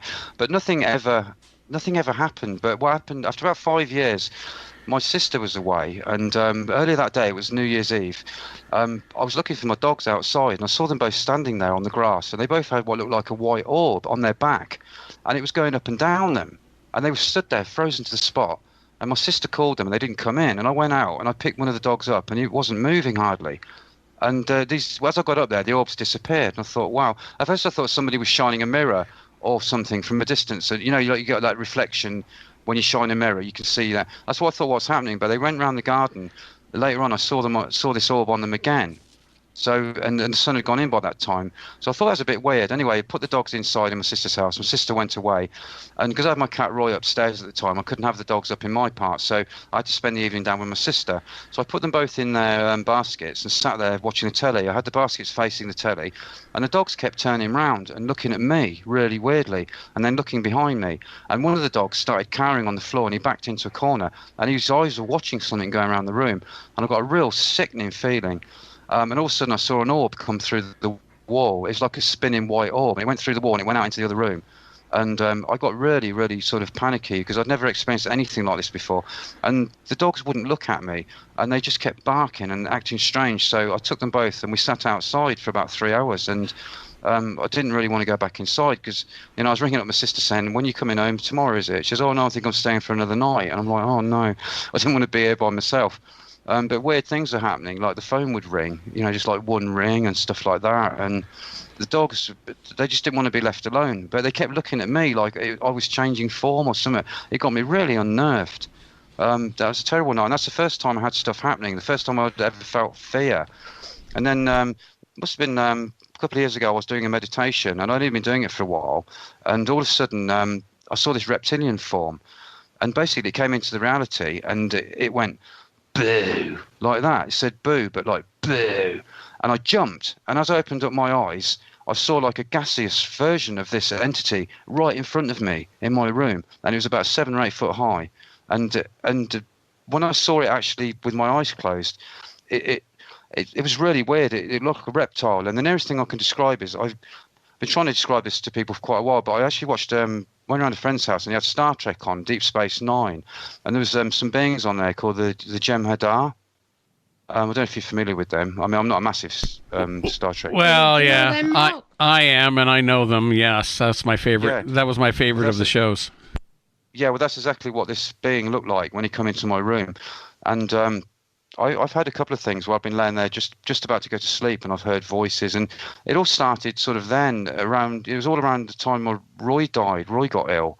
It was a horrible time, and I get things like the door knocking in the morning at 2 o'clock in the morning. The doorbell would ring, and it also rings in my sister's house. And the next morning my sister would say, did you ring the doorbell? I'm like, no. And I'd hear her call me, and I'd come running downstairs, and she'd say, no, I didn't call you. Really weird things. Or I thought I saw her in the garden one day, and I went back in the house, and she's sitting there in the front room. So I'd never experienced nothing like this. I've always kept away from the paranormal. I mean, a lot of my friends were into Crowley and looking into all sorts of stuff. I mean, I did used to read tarot cards when I was younger, but that's as far as I went. So I wasn't really aware, didn't really pay much attention to the paranormal reality. But as I started looking into the invisible, this sort of thing started kicking in. And another strange thing that happened, after Roy died, I was working on another book, because I'm writing another book in the future, and I was putting a few bits down, and I just happened to write a paragraph about Roy, the fact that I'd buried Roy, and on top of his tomb I'd put like some flowers and a model of the goddess Bastet.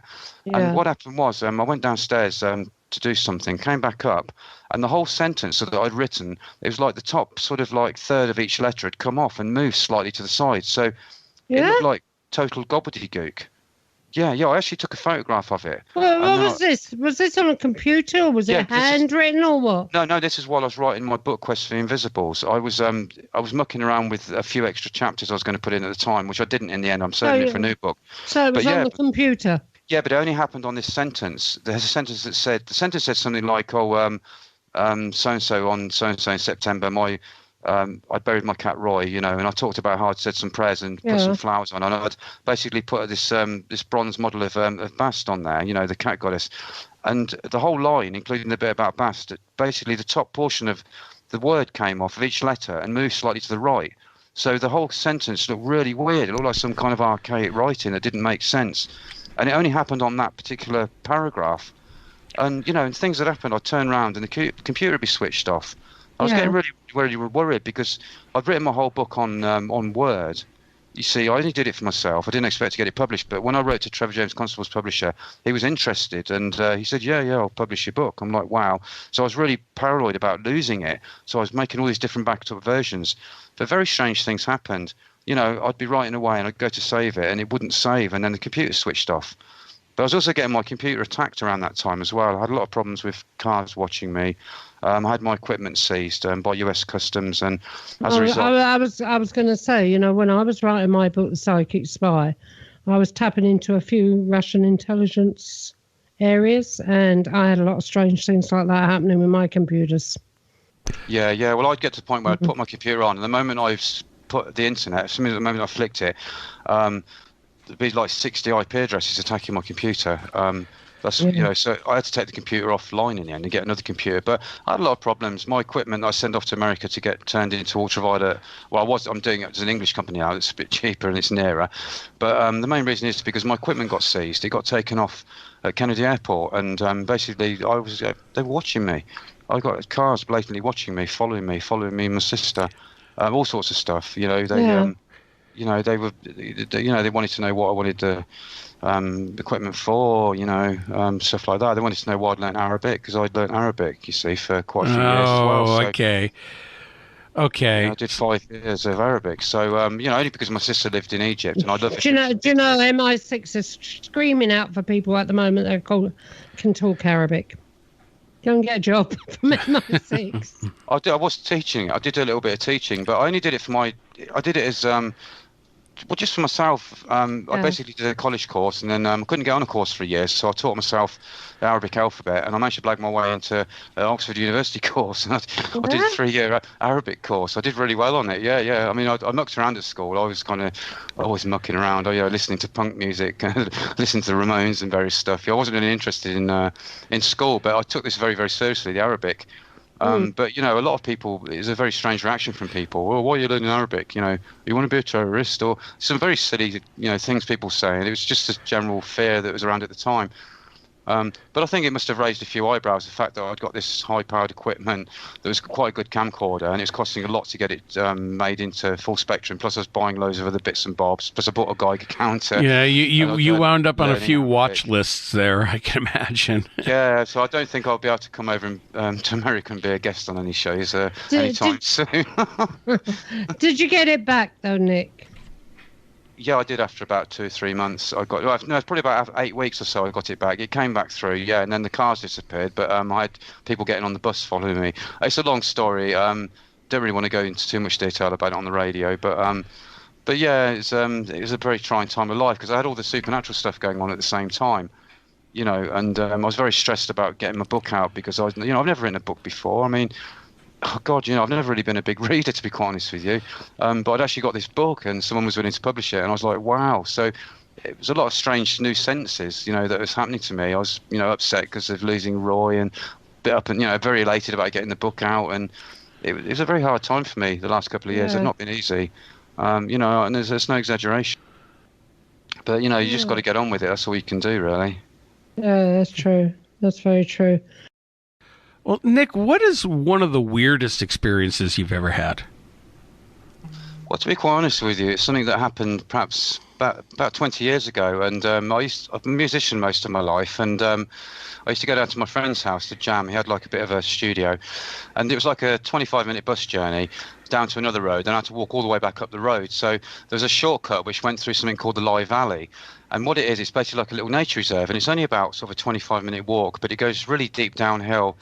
And there's not a lot of sunlight there. But when I started the journey, I thought, I missed the bus. I thought, I'm never going to get down there at 8 o'clock. So I'll go down Lye Valley. And this is a place I'd walked down loads of times with my girlfriend at the time and in the daytime. But this night, it was starting to get really dark. The sun was out in Cowley. So from the high ground, it looked quite light. But as I got down in the valley, it became very isolated and the banks went up either side. And all of a sudden, I was walking along and I heard something walking along parallel with me about 20 foot to the side. And my ears my ears went extra sensitive. I started getting like a rush and I stopped and this thing sort of stopped, but it made an extra crunch. I thought, God, what's that?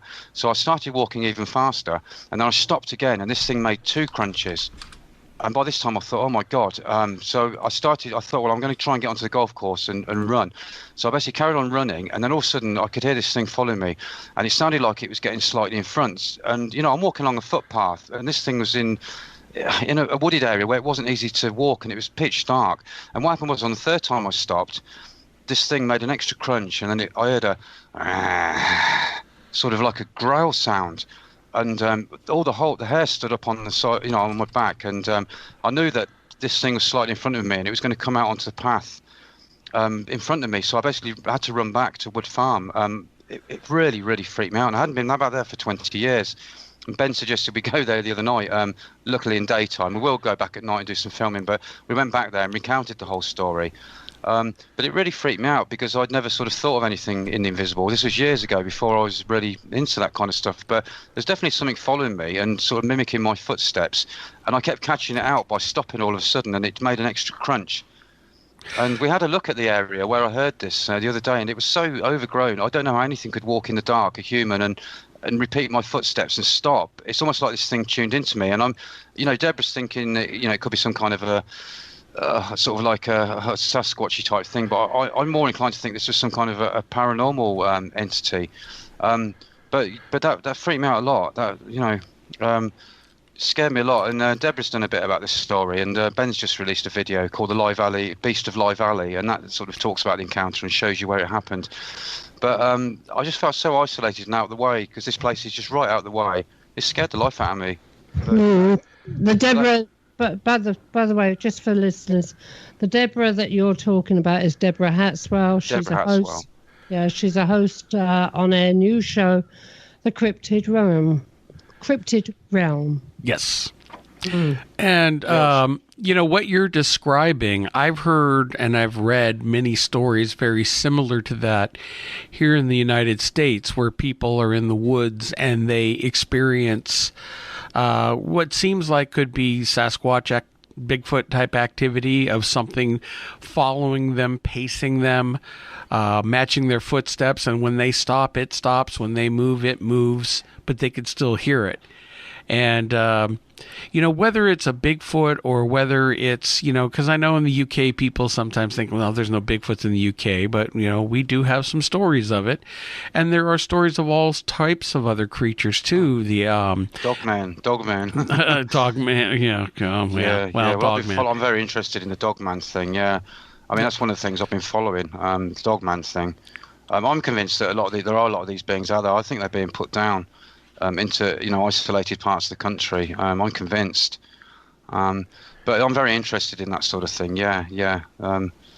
So it's just crazy to think. But I used to love going out camping. Me and my ex-partner used to go out camping, but you wouldn't get me hanging around in, out of the way places anymore. Not after I had that experience, because it made me realise, and the way it stopped, it was like it was mimicking me. And when I mentioned this to Deborah, I mean, this was 20 years ago, and I mentioned it to Deborah, and she's like, "Wow, other people have had experiences like this. People that were working in the woods doing things." And so it's pretty crazy. It's only because I mentioned it to Ben. He said, "How scared were you about something else when that entity appeared in my room?" And I said, "Well, the nearest thing I can say is that I was just about as scared as when I had this experience down Live Alley." And he sort of asked me about it in an interview. And before we knew it, Deborah was saying, "Oh, let me tell let's hear about that." So it sort of came out that way, really. But definitely something there. So I wouldn't go walking around in out of the way places by myself anymore. Definitely not. Definitely not. Well, even I'd think twice now. Yeah. Especially after what I've heard tonight. Yeah. Well, I have to where I live, but I have a very large bear population around where I live. So, when I look out my back window and I see a big black bear walking in my backyard, it gives me pause to go outside sometimes. But that's nature too. But I still enjoy camping. But you know what? I'd also enjoy being armed or being able to defend myself if I need to, in case something wants to, make a snack of me. Yeah, that must be really strange having bears. I've got some relatives who live in Canada and they talk about bears, but that'd be pretty full on. Seeing a grizzly bear coming down the garden path or something, I think. Yeah, well, thankfully it's not grizzlies here. We just have the smaller black bears, and they're a lot more docile. But you still got to be careful around them and give them plenty of room. They can be a little unpredictable, but we usually don't have that many problems with them. It's just, you don't want to run into one, especially a mama with some cubs. No, well, people have talked about these dogmen. They've been seen taking people's pets away and, with glowing eyes and all sorts of things. I was listening to a report a couple of weeks ago about a guy who saw one in Australia, a student. I think he went out the back for a fag, and he saw this thing crouching down, and it was like a 7-foot sort of bipedal dog-like creature, and he said he could notice it still had the same bend as a... Nick, hang on a minute. Fag to the American audience is a cigarette, not a fag. Yeah. Sorry. Has a different connotation over here on this side of the pond. It's actually an e-cigarette I'm smoking at the moment, but yeah. I'm from the Midlands. We always say fag, give us a fag. Yeah, mate, that's right. But that's it, isn't it? In the UK, it's a fag, isn't it? I've got a fag in my mouth and things like that. Yeah. Yeah. Well, that doesn't go down well in America. No, I bet it doesn't. No. I wasn't. Well, I didn't think of that connotation. To be honest with you.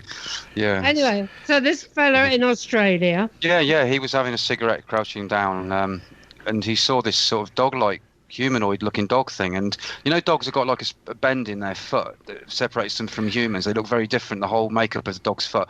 He could see the dog-like feet on this entity, and as it stood up, I think it was about 7 foot tall. And this is the same thing that a lot of people are saying. These dog-like creatures, dogmen. More and more people are talking about them, and even goat men. There's talk of goat men and all sorts of strange creatures out there. But I think that's a supernatural creature, and flying humanoids. Well, these creatures have been part of British history for hundreds of years, Yeah. But where we get the dog man in America, it's more werewolf in Europe. Well, that's it. There seems to be quite a few different sort of reported dogmen type things. But I've always been interested in the werewolf thing as well. I mean, there used to be a series on the telly last year, a couple of years ago, I think, and it was... I think it was Monsters in America, something. It was showing you all the different things that people have seen in America. Yeah. Monsters and something in America. I can't remember what it was actually called, but that was a great series that was on. And people were seeing all sorts of stuff like lizard-like, creatures down in sewers to like these hell dogs, these huge dogs. Well, hell dogs. Yeah, hell dogs have been in this country. You've got your shucks and things like that. Yeah, yeah. If you bother to look back into the folklore, yeah. Hellhounds. Yeah, that's it. Hellhounds. Yeah, yeah. Gosh. Yeah. Yeah. Well, what's the difference between a hellhound and a rabid German Shepherd? I mean, probably not. Probably not a lot. Nothing. You run from them both, darling. Run from them both. All right. Yeah. But no, I'm very interested in that sort of thing, and also, forbidden archaeology. I'm very interested in. I've got a lot of interests besides, UFOs and things. Oh, that's like us. We're the same way. We don't just do paranormal. I mean, we talk about everything. And forbidden archaeology and hidden history is another passion of mine too, because I feel, our history has been whitewashed a bit. Oh, definitely. I agree. No, I agree, definitely. That's something I'm looking into a lot. I mean, I'm quite into the work of Brian Forrester. I mean, I'm hoping to go over in a couple of years. Brian, we've had Brian on the show, and I follow his YouTube channel a lot. I'm very fascinated, and I love his down-to-earth approach to these megalithic civilizations. Yeah, I'm a big fan of Brian's. I was watching videos this afternoon. Yeah, I'm a big fan of his. And also Cremo. Is it David Cremo? Is it ancient archaeology and different things? It's there's some people out there certainly doing some good things. But he puts on trips. Brian does. He runs a company that does trips out to various places, South America, India. But I really would like to go out to Baalbek in Lebanon and look at some of the ruins out there. I'm very interested in ancient archaeology. Some of it really, really interests me. Yeah, definitely. Well, it's just one of those things about our world that shows that our world is far stranger than what we've been taught or brainwashed, as I like to think of it. I think brainwashed is the word, yeah. Yeah, they want you to think the world is one way, and it's really not. So. Oh, definitely. I mean, you only have to look at the whole Nephilim thing and the fact that they're finding these elongated skulls, and now Brian's been looking at the different blood, he's taken for DNA testing, and they're showing all sorts of stuff like the Paracas skulls. I mean, I love all that sort of stuff. I'm very, very interested. And also dinosaurs coexisting with man. The evidence for that is pretty big as well. I believe that dinosaurs, most of them got wiped out 12,500 years ago, in the catastrophe which ended in the flood. I'm of that belief. When you look at some of the things that have been found, like Roman swords with dinosaurs on, and you've got stuff, the Inca burial stones that were found in Ica, in Peru. You've got all them. They're showing apart from dinosaurs and things, they've got some of them showing complicated heart surgery, which wasn't even pioneered until sort of like the 1970s in, I think it's Papworth in England.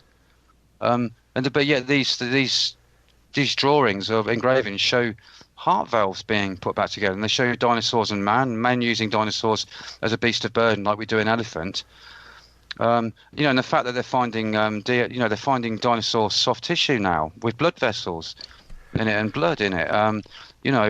Some of these are found a meter beneath the surface, and and also they've started DNA testing dinosaurs now as well, and they're finding 20,000 years, 30,000 years, 40,000 years, not 250 million years. Yeah, that's the other thing too, and again, I don't want us to get too off topic tonight, but again, when you hear them talking about timelines for the Earth, yes, the Earth is very, very old. Yes, it goes back millions, if not billions, of years, but our understanding of it's like we take a snapshot, we look at a photograph, and then come up and put a whole story behind it when we really have no idea whatsoever. What things are, what they ate, when they lived, how old they really are. The whole carbon dating testing methods that they come up with, I think, that's it. And wrong. Of course, you got evolution. You got Darwinism and evolution. I mean, I'm of the opinion that no species ever evoluted into another species. I believe that it's there's an intelligence behind the sudden jumps in both Homo sapiens and and the animal world as well. I believe these things were created as they were. I don't believe that any animal turned into another animal. And I know that animals change. You get shorter legs, or they look different, or you get subspecies over time. But they're talking about 250 million years ago, dinosaurs evolved into something else, and then became like mammals and then humans. I don't believe a word of it, to be quite honest with you. And when you look at the archaeology and the ancient Indian texts and everything else, even the Bible and, the Book of Enoch, loads of hidden books, they all point to the same thing, that there's a time when gods and, with little g, I say gods, were existing alongside man, and it looks like some catastrophe happened and wiped this other civilization out. Whether they were kicked off the earth, I don't know. But if you say they were kicked off the earth, then that goes in with the fallen angel thing. And, there's a lot to say on the subject. But as you say, we shouldn't go too far off course, really. Don't want all those listeners who want to hear about... That's for another show. Yes, entirely. Oh, definitely. Well, what other types of experiences have you had with trying to film things, or just even personal paranormal experiences? Well, there's a lot of photographs that I've taken where I've kind of asked, these beings. I mean, I've done a bit of summoning myself, to be quite honest with you. I started doing, there's some pictures on my website taken in the dark, and some of them are from summoning. They're like infrared pictures taken in my garden of objects coming over the garden. But I started doing the summoning thing, started going out there. At first I didn't believe it. I'd seen people, they've said, oh, we've got these balloon-like objects, and I thought, oh, that looks a bit weird. But I started doing my own summoning, and believe it or not, within 10 minutes, the first time I tried it, these balloon-like objects came down from the sky really high, and I found often that the red kites from miles around, all of them gather together, fly around in a ring, and out the middle of this ring, sometimes these beings come. They come from the invisible into the visible. Do you mean red kites, the birds? Yeah, red kite birds. Yeah. They gather. When I do the summoning thing, or even when I use a cloudbuster, you often get swifts and swallows getting together, and they do a huge circle. They get excited by the energy, whether it's from a cloudbuster or whether it's from you doing the summoning. But, after I had a lot of weird stuff happening, I decided not to do the summoning, because I realised that, if they can just pick up every thought that you put out when you look up in the sky, then perhaps they might start influencing your thoughts. Because Trevor James Constable had a thing that happened to him where his body was sort of being controlled by something else, and he got out of bed at 2 a.m, I think, and walked down the road like a robot, spinning his body around, and he couldn't get hold of his body. He had a big battle to regain control of his body. Yeah, but he was channeling an entity, which is original Ashtar. Don't know if you've heard of Ashtar. But I have heard of Ashtar. Well, there's a whole cult built up about it, but Trevor James Constable was channeling Ashtar right back in the 1950s. His book, his first book that he wrote, which was They Live in the Sky, there's quite a lot of dialogue from the channelings that he was doing at the time. But in the end, he just ended up getting quite confused with all the various things that were being told him. So he kind of stopped doing that and went off on another sort of tangent, really. But no, because he's passed now, hasn't he? He died. Yeah. Well, my book. He died in April 2016. Well, my book was a tribute to him. That's why there's a picture of Trevor James Constable in the front of my book, and I've written a little bit about him as a tribute. I was very upset when he died. Been into him for so long. It was his letter that he wrote me that encouraged me to go out and start filming, and that's there would be no Quest for the Invisibles without Trevor's work. He's a pioneer, and I held him up there sort of highly. I really do. I never had a chance to speak to him, but he wrote back to me, and he was aware of my work. And so, I mean, my aim, really, the thing that pushes me on to do my work is basically I just want to keep proving that Trevor was right. That's what gets me out doing it all the time. So are you basically the only person left doing it in this country then, Nick? No. Or are there others? I'm sure there's a lot of others. I know a couple of people that are... there's a few people that are out there just doing it with normal cameras, because you can, of course, capture phenomena on normal cameras, especially at night if you're using a flash, that can somehow light up these things. So there's a few people I know are doing similar things, but I'm not in touch with a great many people, to be quite honest with you. But I get a lot of emails from around the world, from the website, and a lot of people saying, oh, we've got some old infrared stuff that we got out years ago, and now I've read your book, and it's really got me out doing it. So it seems like, I'm sort of encouraging people to look into it again, which is great, and it's, and it's just basically, in my mind, just proving that James Constable's work was pretty on track. Yeah. I mean, I believe that we need to understand what's going on. It's not just nuts and bolts craft, if at all. I'm not saying the military haven't got craft. I'm not saying there aren't beings on other planets, but I think what's happening at the moment with the lights in the skies and people seeing these things and the crop circles, I believe that these are interdimensional beings that are doing that. So, but who knows? I don't know. I mean, you can only go by what you experience and what you think might be happening, but that's all you can really say on the matter. Yeah. Well, I think it's a good thing that you are doing it, because there's just not enough people looking into this side of it. Ghost hunting, ghost research, paranormal research. There's hundreds of people. God, there's one on every corner. But this side of it all, you don't hear much about it, do you, Mark? No, it's been a bit of a crossover for me because I started off just with invisible UFOs, and then obviously I've recorded other things like entities. So I've sort of encompassed a whole range of different phenomena in the infrared and ultraviolet. So I'm basically attracting a lot of people who are into paranormal. I mean, I've had paranormal groups asking me to do things if I do talk. All sorts of people interested in UFOs, paranormal groups. They all seem to be like into what I'm doing because I've got such a sort of a wide spectrum of different phenomena. And I just say to people, get out there and film it, because sometimes these things know you're out there looking for them. They know when you go out there seeking to film UFOs. Do these objects know? These intelligences know. But I've always kept away from ghosts. I wasn't ever interested in ghosts and stuff. I always kept away from the occult and from ghosts. But obviously, I got those entities in the greenhouse, and that started me thinking, oh wow, perhaps the ghostly realm is nearer to us than I thought, and so I'm sort of more interested in that kind of thing now.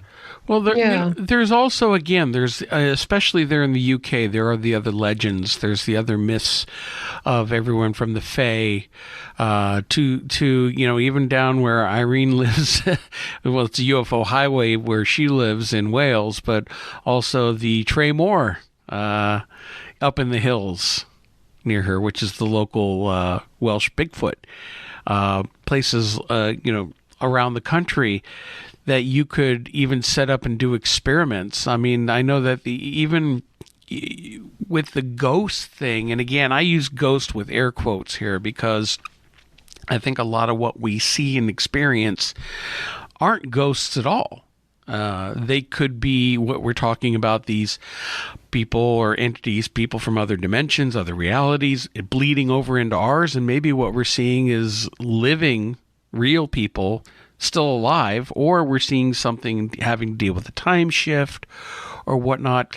But the type of work that you're doing with the type of photography and filming in these other light spectrums could really help pick up some of this activity, and bring more evidence to the table to prove to people that there is something else going on.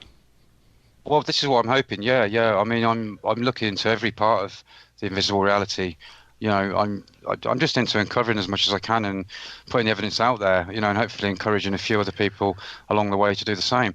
But, the more people look into this, the more... I mean, you only have to look at the TV programs now, especially in this country. It's all like the ghost hunting programs, and they're doing EVPs. They're showing you can communicate with these beings. People are into it like never before, communing with the dead. More people are doing it than ever before. And there's about 3 or 4 programs that are on at the moment. Ghost Hunters, Ghost Brothers, Ghost this, Ghost that, Ghost Adventures. And they're all touching on it, and it's becoming more and more popular. I mean, there's more websites now selling infrared cameras and gear for detecting ghosts and stuff. I think more people are getting into it. I think we're going into sort of an age now where people are looking into this stuff more, and more people want answers. It's as simple as that. People want answers.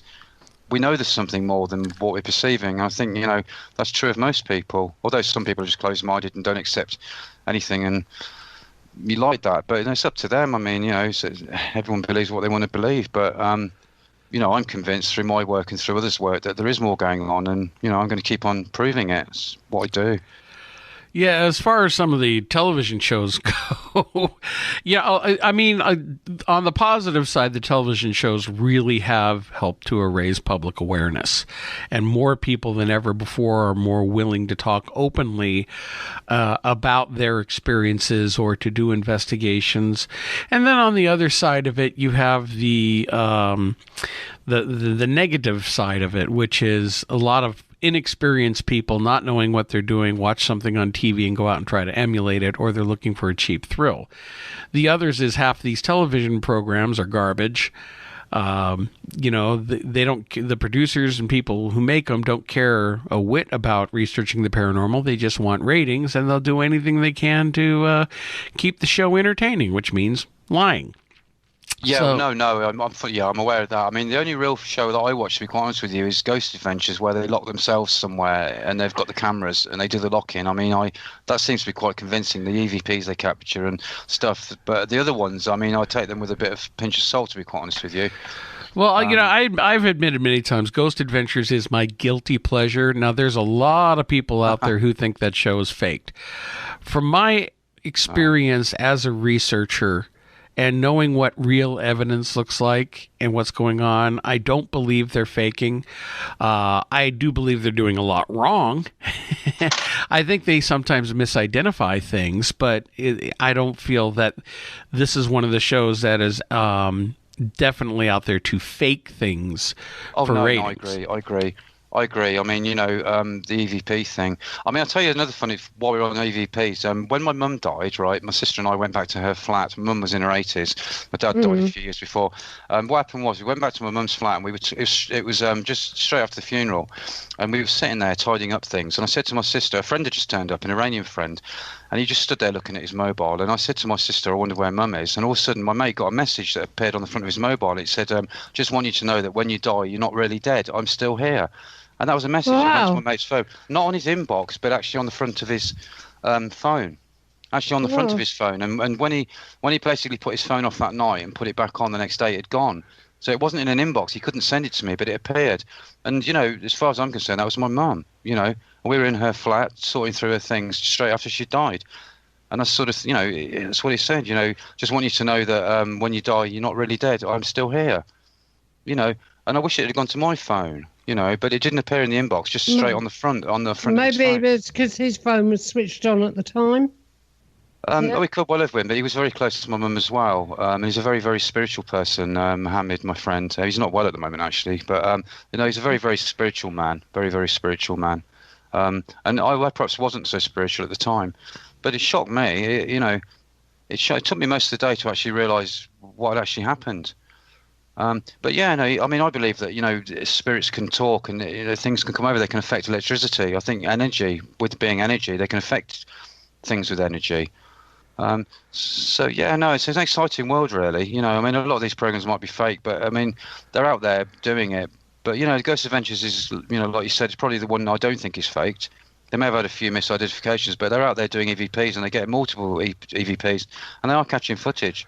They go to places like Alcatraz and get locked in all night, and and you hear doors banging and all sorts of strange stuff, and you can see that they're scared, some of the times. So I'm pretty convinced by that.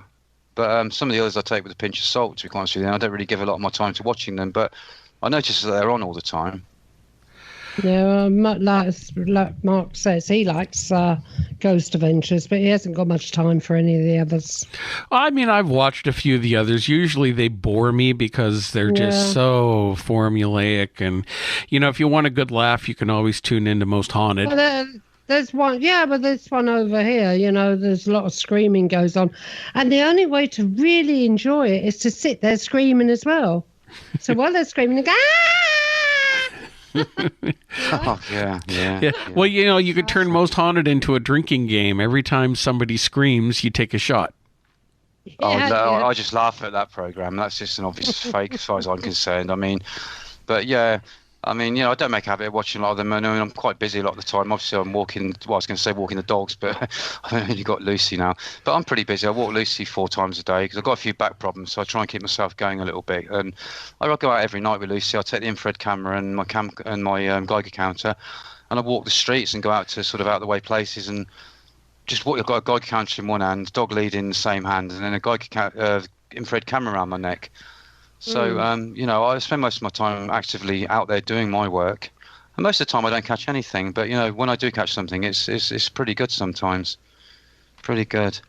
Well, that's what it's all about, isn't it? Well, we have a few minutes left in the show. And so I wanted to ask you, is there an experiment that you've been thinking about that you want to try that you haven't yet? Or possibly even a location that's kind of on your bucket list that you want to go in and experiment with your photography? Well, I'd like to. There's a haunted wood outside Oxford that I've heard of. I'd like to go there, but I don't think none of my friends are really into it enough to go out there and put themselves in that position. I mean, Ben, Emily, and Jones. I met him up the Live Alley the other day. We went up there in the daytime. Where I had that experience where I was followed by something, but we're actually going back up there in another couple of months. We're going to sit there in pitch dark for a couple of hours. I'm going to have a full spectrum camcorder filming at 50 frames a second. I'm also going to have an infrared camera filming on movie mode. Then I'm going to have an infrared camera taking photographs. Plus, he's going to have a normal camera. Plus, I'm going to have the Geiger counter set up deep in the middle of this very, very scary, freaky place where I had that incident. So that's something I've been looking forward to a long time. But yeah, I mean, I'd like to go abroad and look at different places. But, you know, there's a lot of things I'd like to go, but just so I could see if I could capture phenomena, really. I mean, I don't go anywhere without my Geiger counter or my infrared camera. I've always got it on me, you know. Even when I go sort of shopping into Oxford, I've got an infrared camera on me neck and a Geiger counter in my hand a lot of the time as I'm walking through Oxford. It looks a bit like a mobile phone, so, you know, it doesn't draw too much attention. But no, it's my passion. The invisible world is my passion. It's as simple as that. I've gone too far now. I'm getting answers, and I'm going to keep doing it and doing it. It's as simple as that. No stopping me. Yeah, once the blindfold comes off, you very rarely want to put it back on. You want to keep searching and finding more and more information, and the more you find, the more you learn, and then you find out the more you question. You know, everything that you think you know. Yeah. Well, that's it. I mean, I'd always thought I'd like to see UFO, you know, when I was young and I first heard about them. And when I had that experience at Christmas Day evening where I saw the visible UFO, the thing looked like it was made of light or pure energy. It had no lights on it, no markings, and it was pulsating and like breathing. And that brought up more questions than answers. I was like, well, you know, before I discovered Trevor James Constable's work, I always had considered that UFOs were ships from other planets, which is the hypothesis which is sort of fed to us via the entertainment, you know, in the media industry and the media. And I never considered that they could be anything other than that. So I didn't know what I was looking at. I knew it didn't look like a craft, but I thought, well, how can it be breathing? And then I saw a program about the deep ocean, and they were showing these bioluminescent life forms under the ocean. And it reminded me of one of those as it moved across the sky. So I started thinking, wow, you know, it was some kind of a creature. And it was only the work of Trevor James Constable that basically made me realise, wow, you know, that's what these things, there are creatures out there that are actually, you know, flying around in the sky. And there's a few other people that have come to that conclusion over the years, that these things are creatures. And my work has certainly proved that there are strange creatures and strange objects that don't seem to fit any type of thing, you know, very strange. If you look at some of the pictures in my book, they're very strange, very strange. They don't seem to fit into anything, any category. They don't look like a craft or a creature. They're just like sort of inanimate objects that are drifting through in the infrared or the ultraviolet. Very strange. I think you've got the right name for them, the best name possible, the Invisibles. Yeah, well, that was funny enough. When I read Trevor's book, in his first book, he referred to them as the Invisibles. And the second book I'd read, which was the first book of his I'd read, which was his 1976 book, Cosmic Wars of Life, he never referred to them as Invisibles. And when he wrote the letter to me, he said, oh, the so-and-so filter is the best for capturing Invisibles. And I thought, wow, I've never thought of calling them Invisibles. So I thought, well, I'm on a quest to film Invisibles, Quest for the Invisibles. So Quest for the Invisibles name stuck. So it's kind of like my project, and it's the name of my first book. And everyone knows, you know, Nick Hayes' Quest for Invisibles. It's, you know, this is it. So it's quite nice. It fits together quite well. Because that's what it is, a quest for the Invisibles. You know, I want to know more. And I'll just keep doing it until I die, I suppose. And that'll be the ultimate quest for the invisible. Once I go on to another level. well, Nick, where can people find your book, Quest for the Invisibles? It's available everywhere. It's available. If you look on Amazon, you'll find it. It's Barnes and Noble sell it as well. So the Waterstones, BarnesandNobles.com, Waterstones.com. If you just put Nick Hayes' Quest for the Invisibles into Google, you'll find lots of adverts for it. It's available from quite a few places. It's got very, very good distribution because I published it with the Book Tree, which is based in San Diego, which was Paul Tice's little thing, you know. So Paul Tice is the publisher for the Book Tree. So you can just find it. You just go online. You'll find it anywhere. You can get it quite cheap in some places. Some of the Amazon places are selling it cheaper than others. But there's plenty of people selling it. It's printed up quite quick. It's like a print-to-order one. So yeah, I mean, there's a bit about it on the website. If people go and have a look at my website, they'll see there's a few adverts on it there. I don't actually sell it on the website, but there's some links and stuff. Okay, and your website is It's www.questfortheinvisibles.co.uk. That's right. And I've also got a YouTube site, QFTI, Quest for the Invisibles YouTube. But if you just put Nick Hayes, Quest for the Invisibles into Google, you'll find it will all come up, everything. And some of my interviews. And there's a lot of links on my website on the news page, which some of the other radio shows I've done, like Ben's Hapanwe Radio. And Ben did a Hapanwe TV little documentary. He filmed me for 2 hours over a couple of weekends. And then Neil Geddes Ward did a little documentary called Quest for the Invisibles about my work. And there's a few little things there. So, yeah, just Google it. It's got quite a presence now online. So, Great. Yeah. Well, Nick, thank you very much for coming on the program tonight. We've had a blast talking with you, and we're probably going to have you come back in so we can talk about some of these other subjects that you're fascinated with. Yeah, I'd love to. Yeah. No, thanks for having me on the show. It's been great. I've really enjoyed it. Thanks. Yeah, well, don't go away, and we'll have a look at the diary. All right? Okay. All right. Well, thank you, everybody, for listening to another edition of Paranormal UK Radio. What are you doing? Can be found anywhere. To be found everywhere. Anywhere and everywhere. Just Google Paranormal UK Radio and you'll find us. And we'll be back again next week. So have a great evening. And Irene, we'll catch you later. Yeah. Bye, everyone.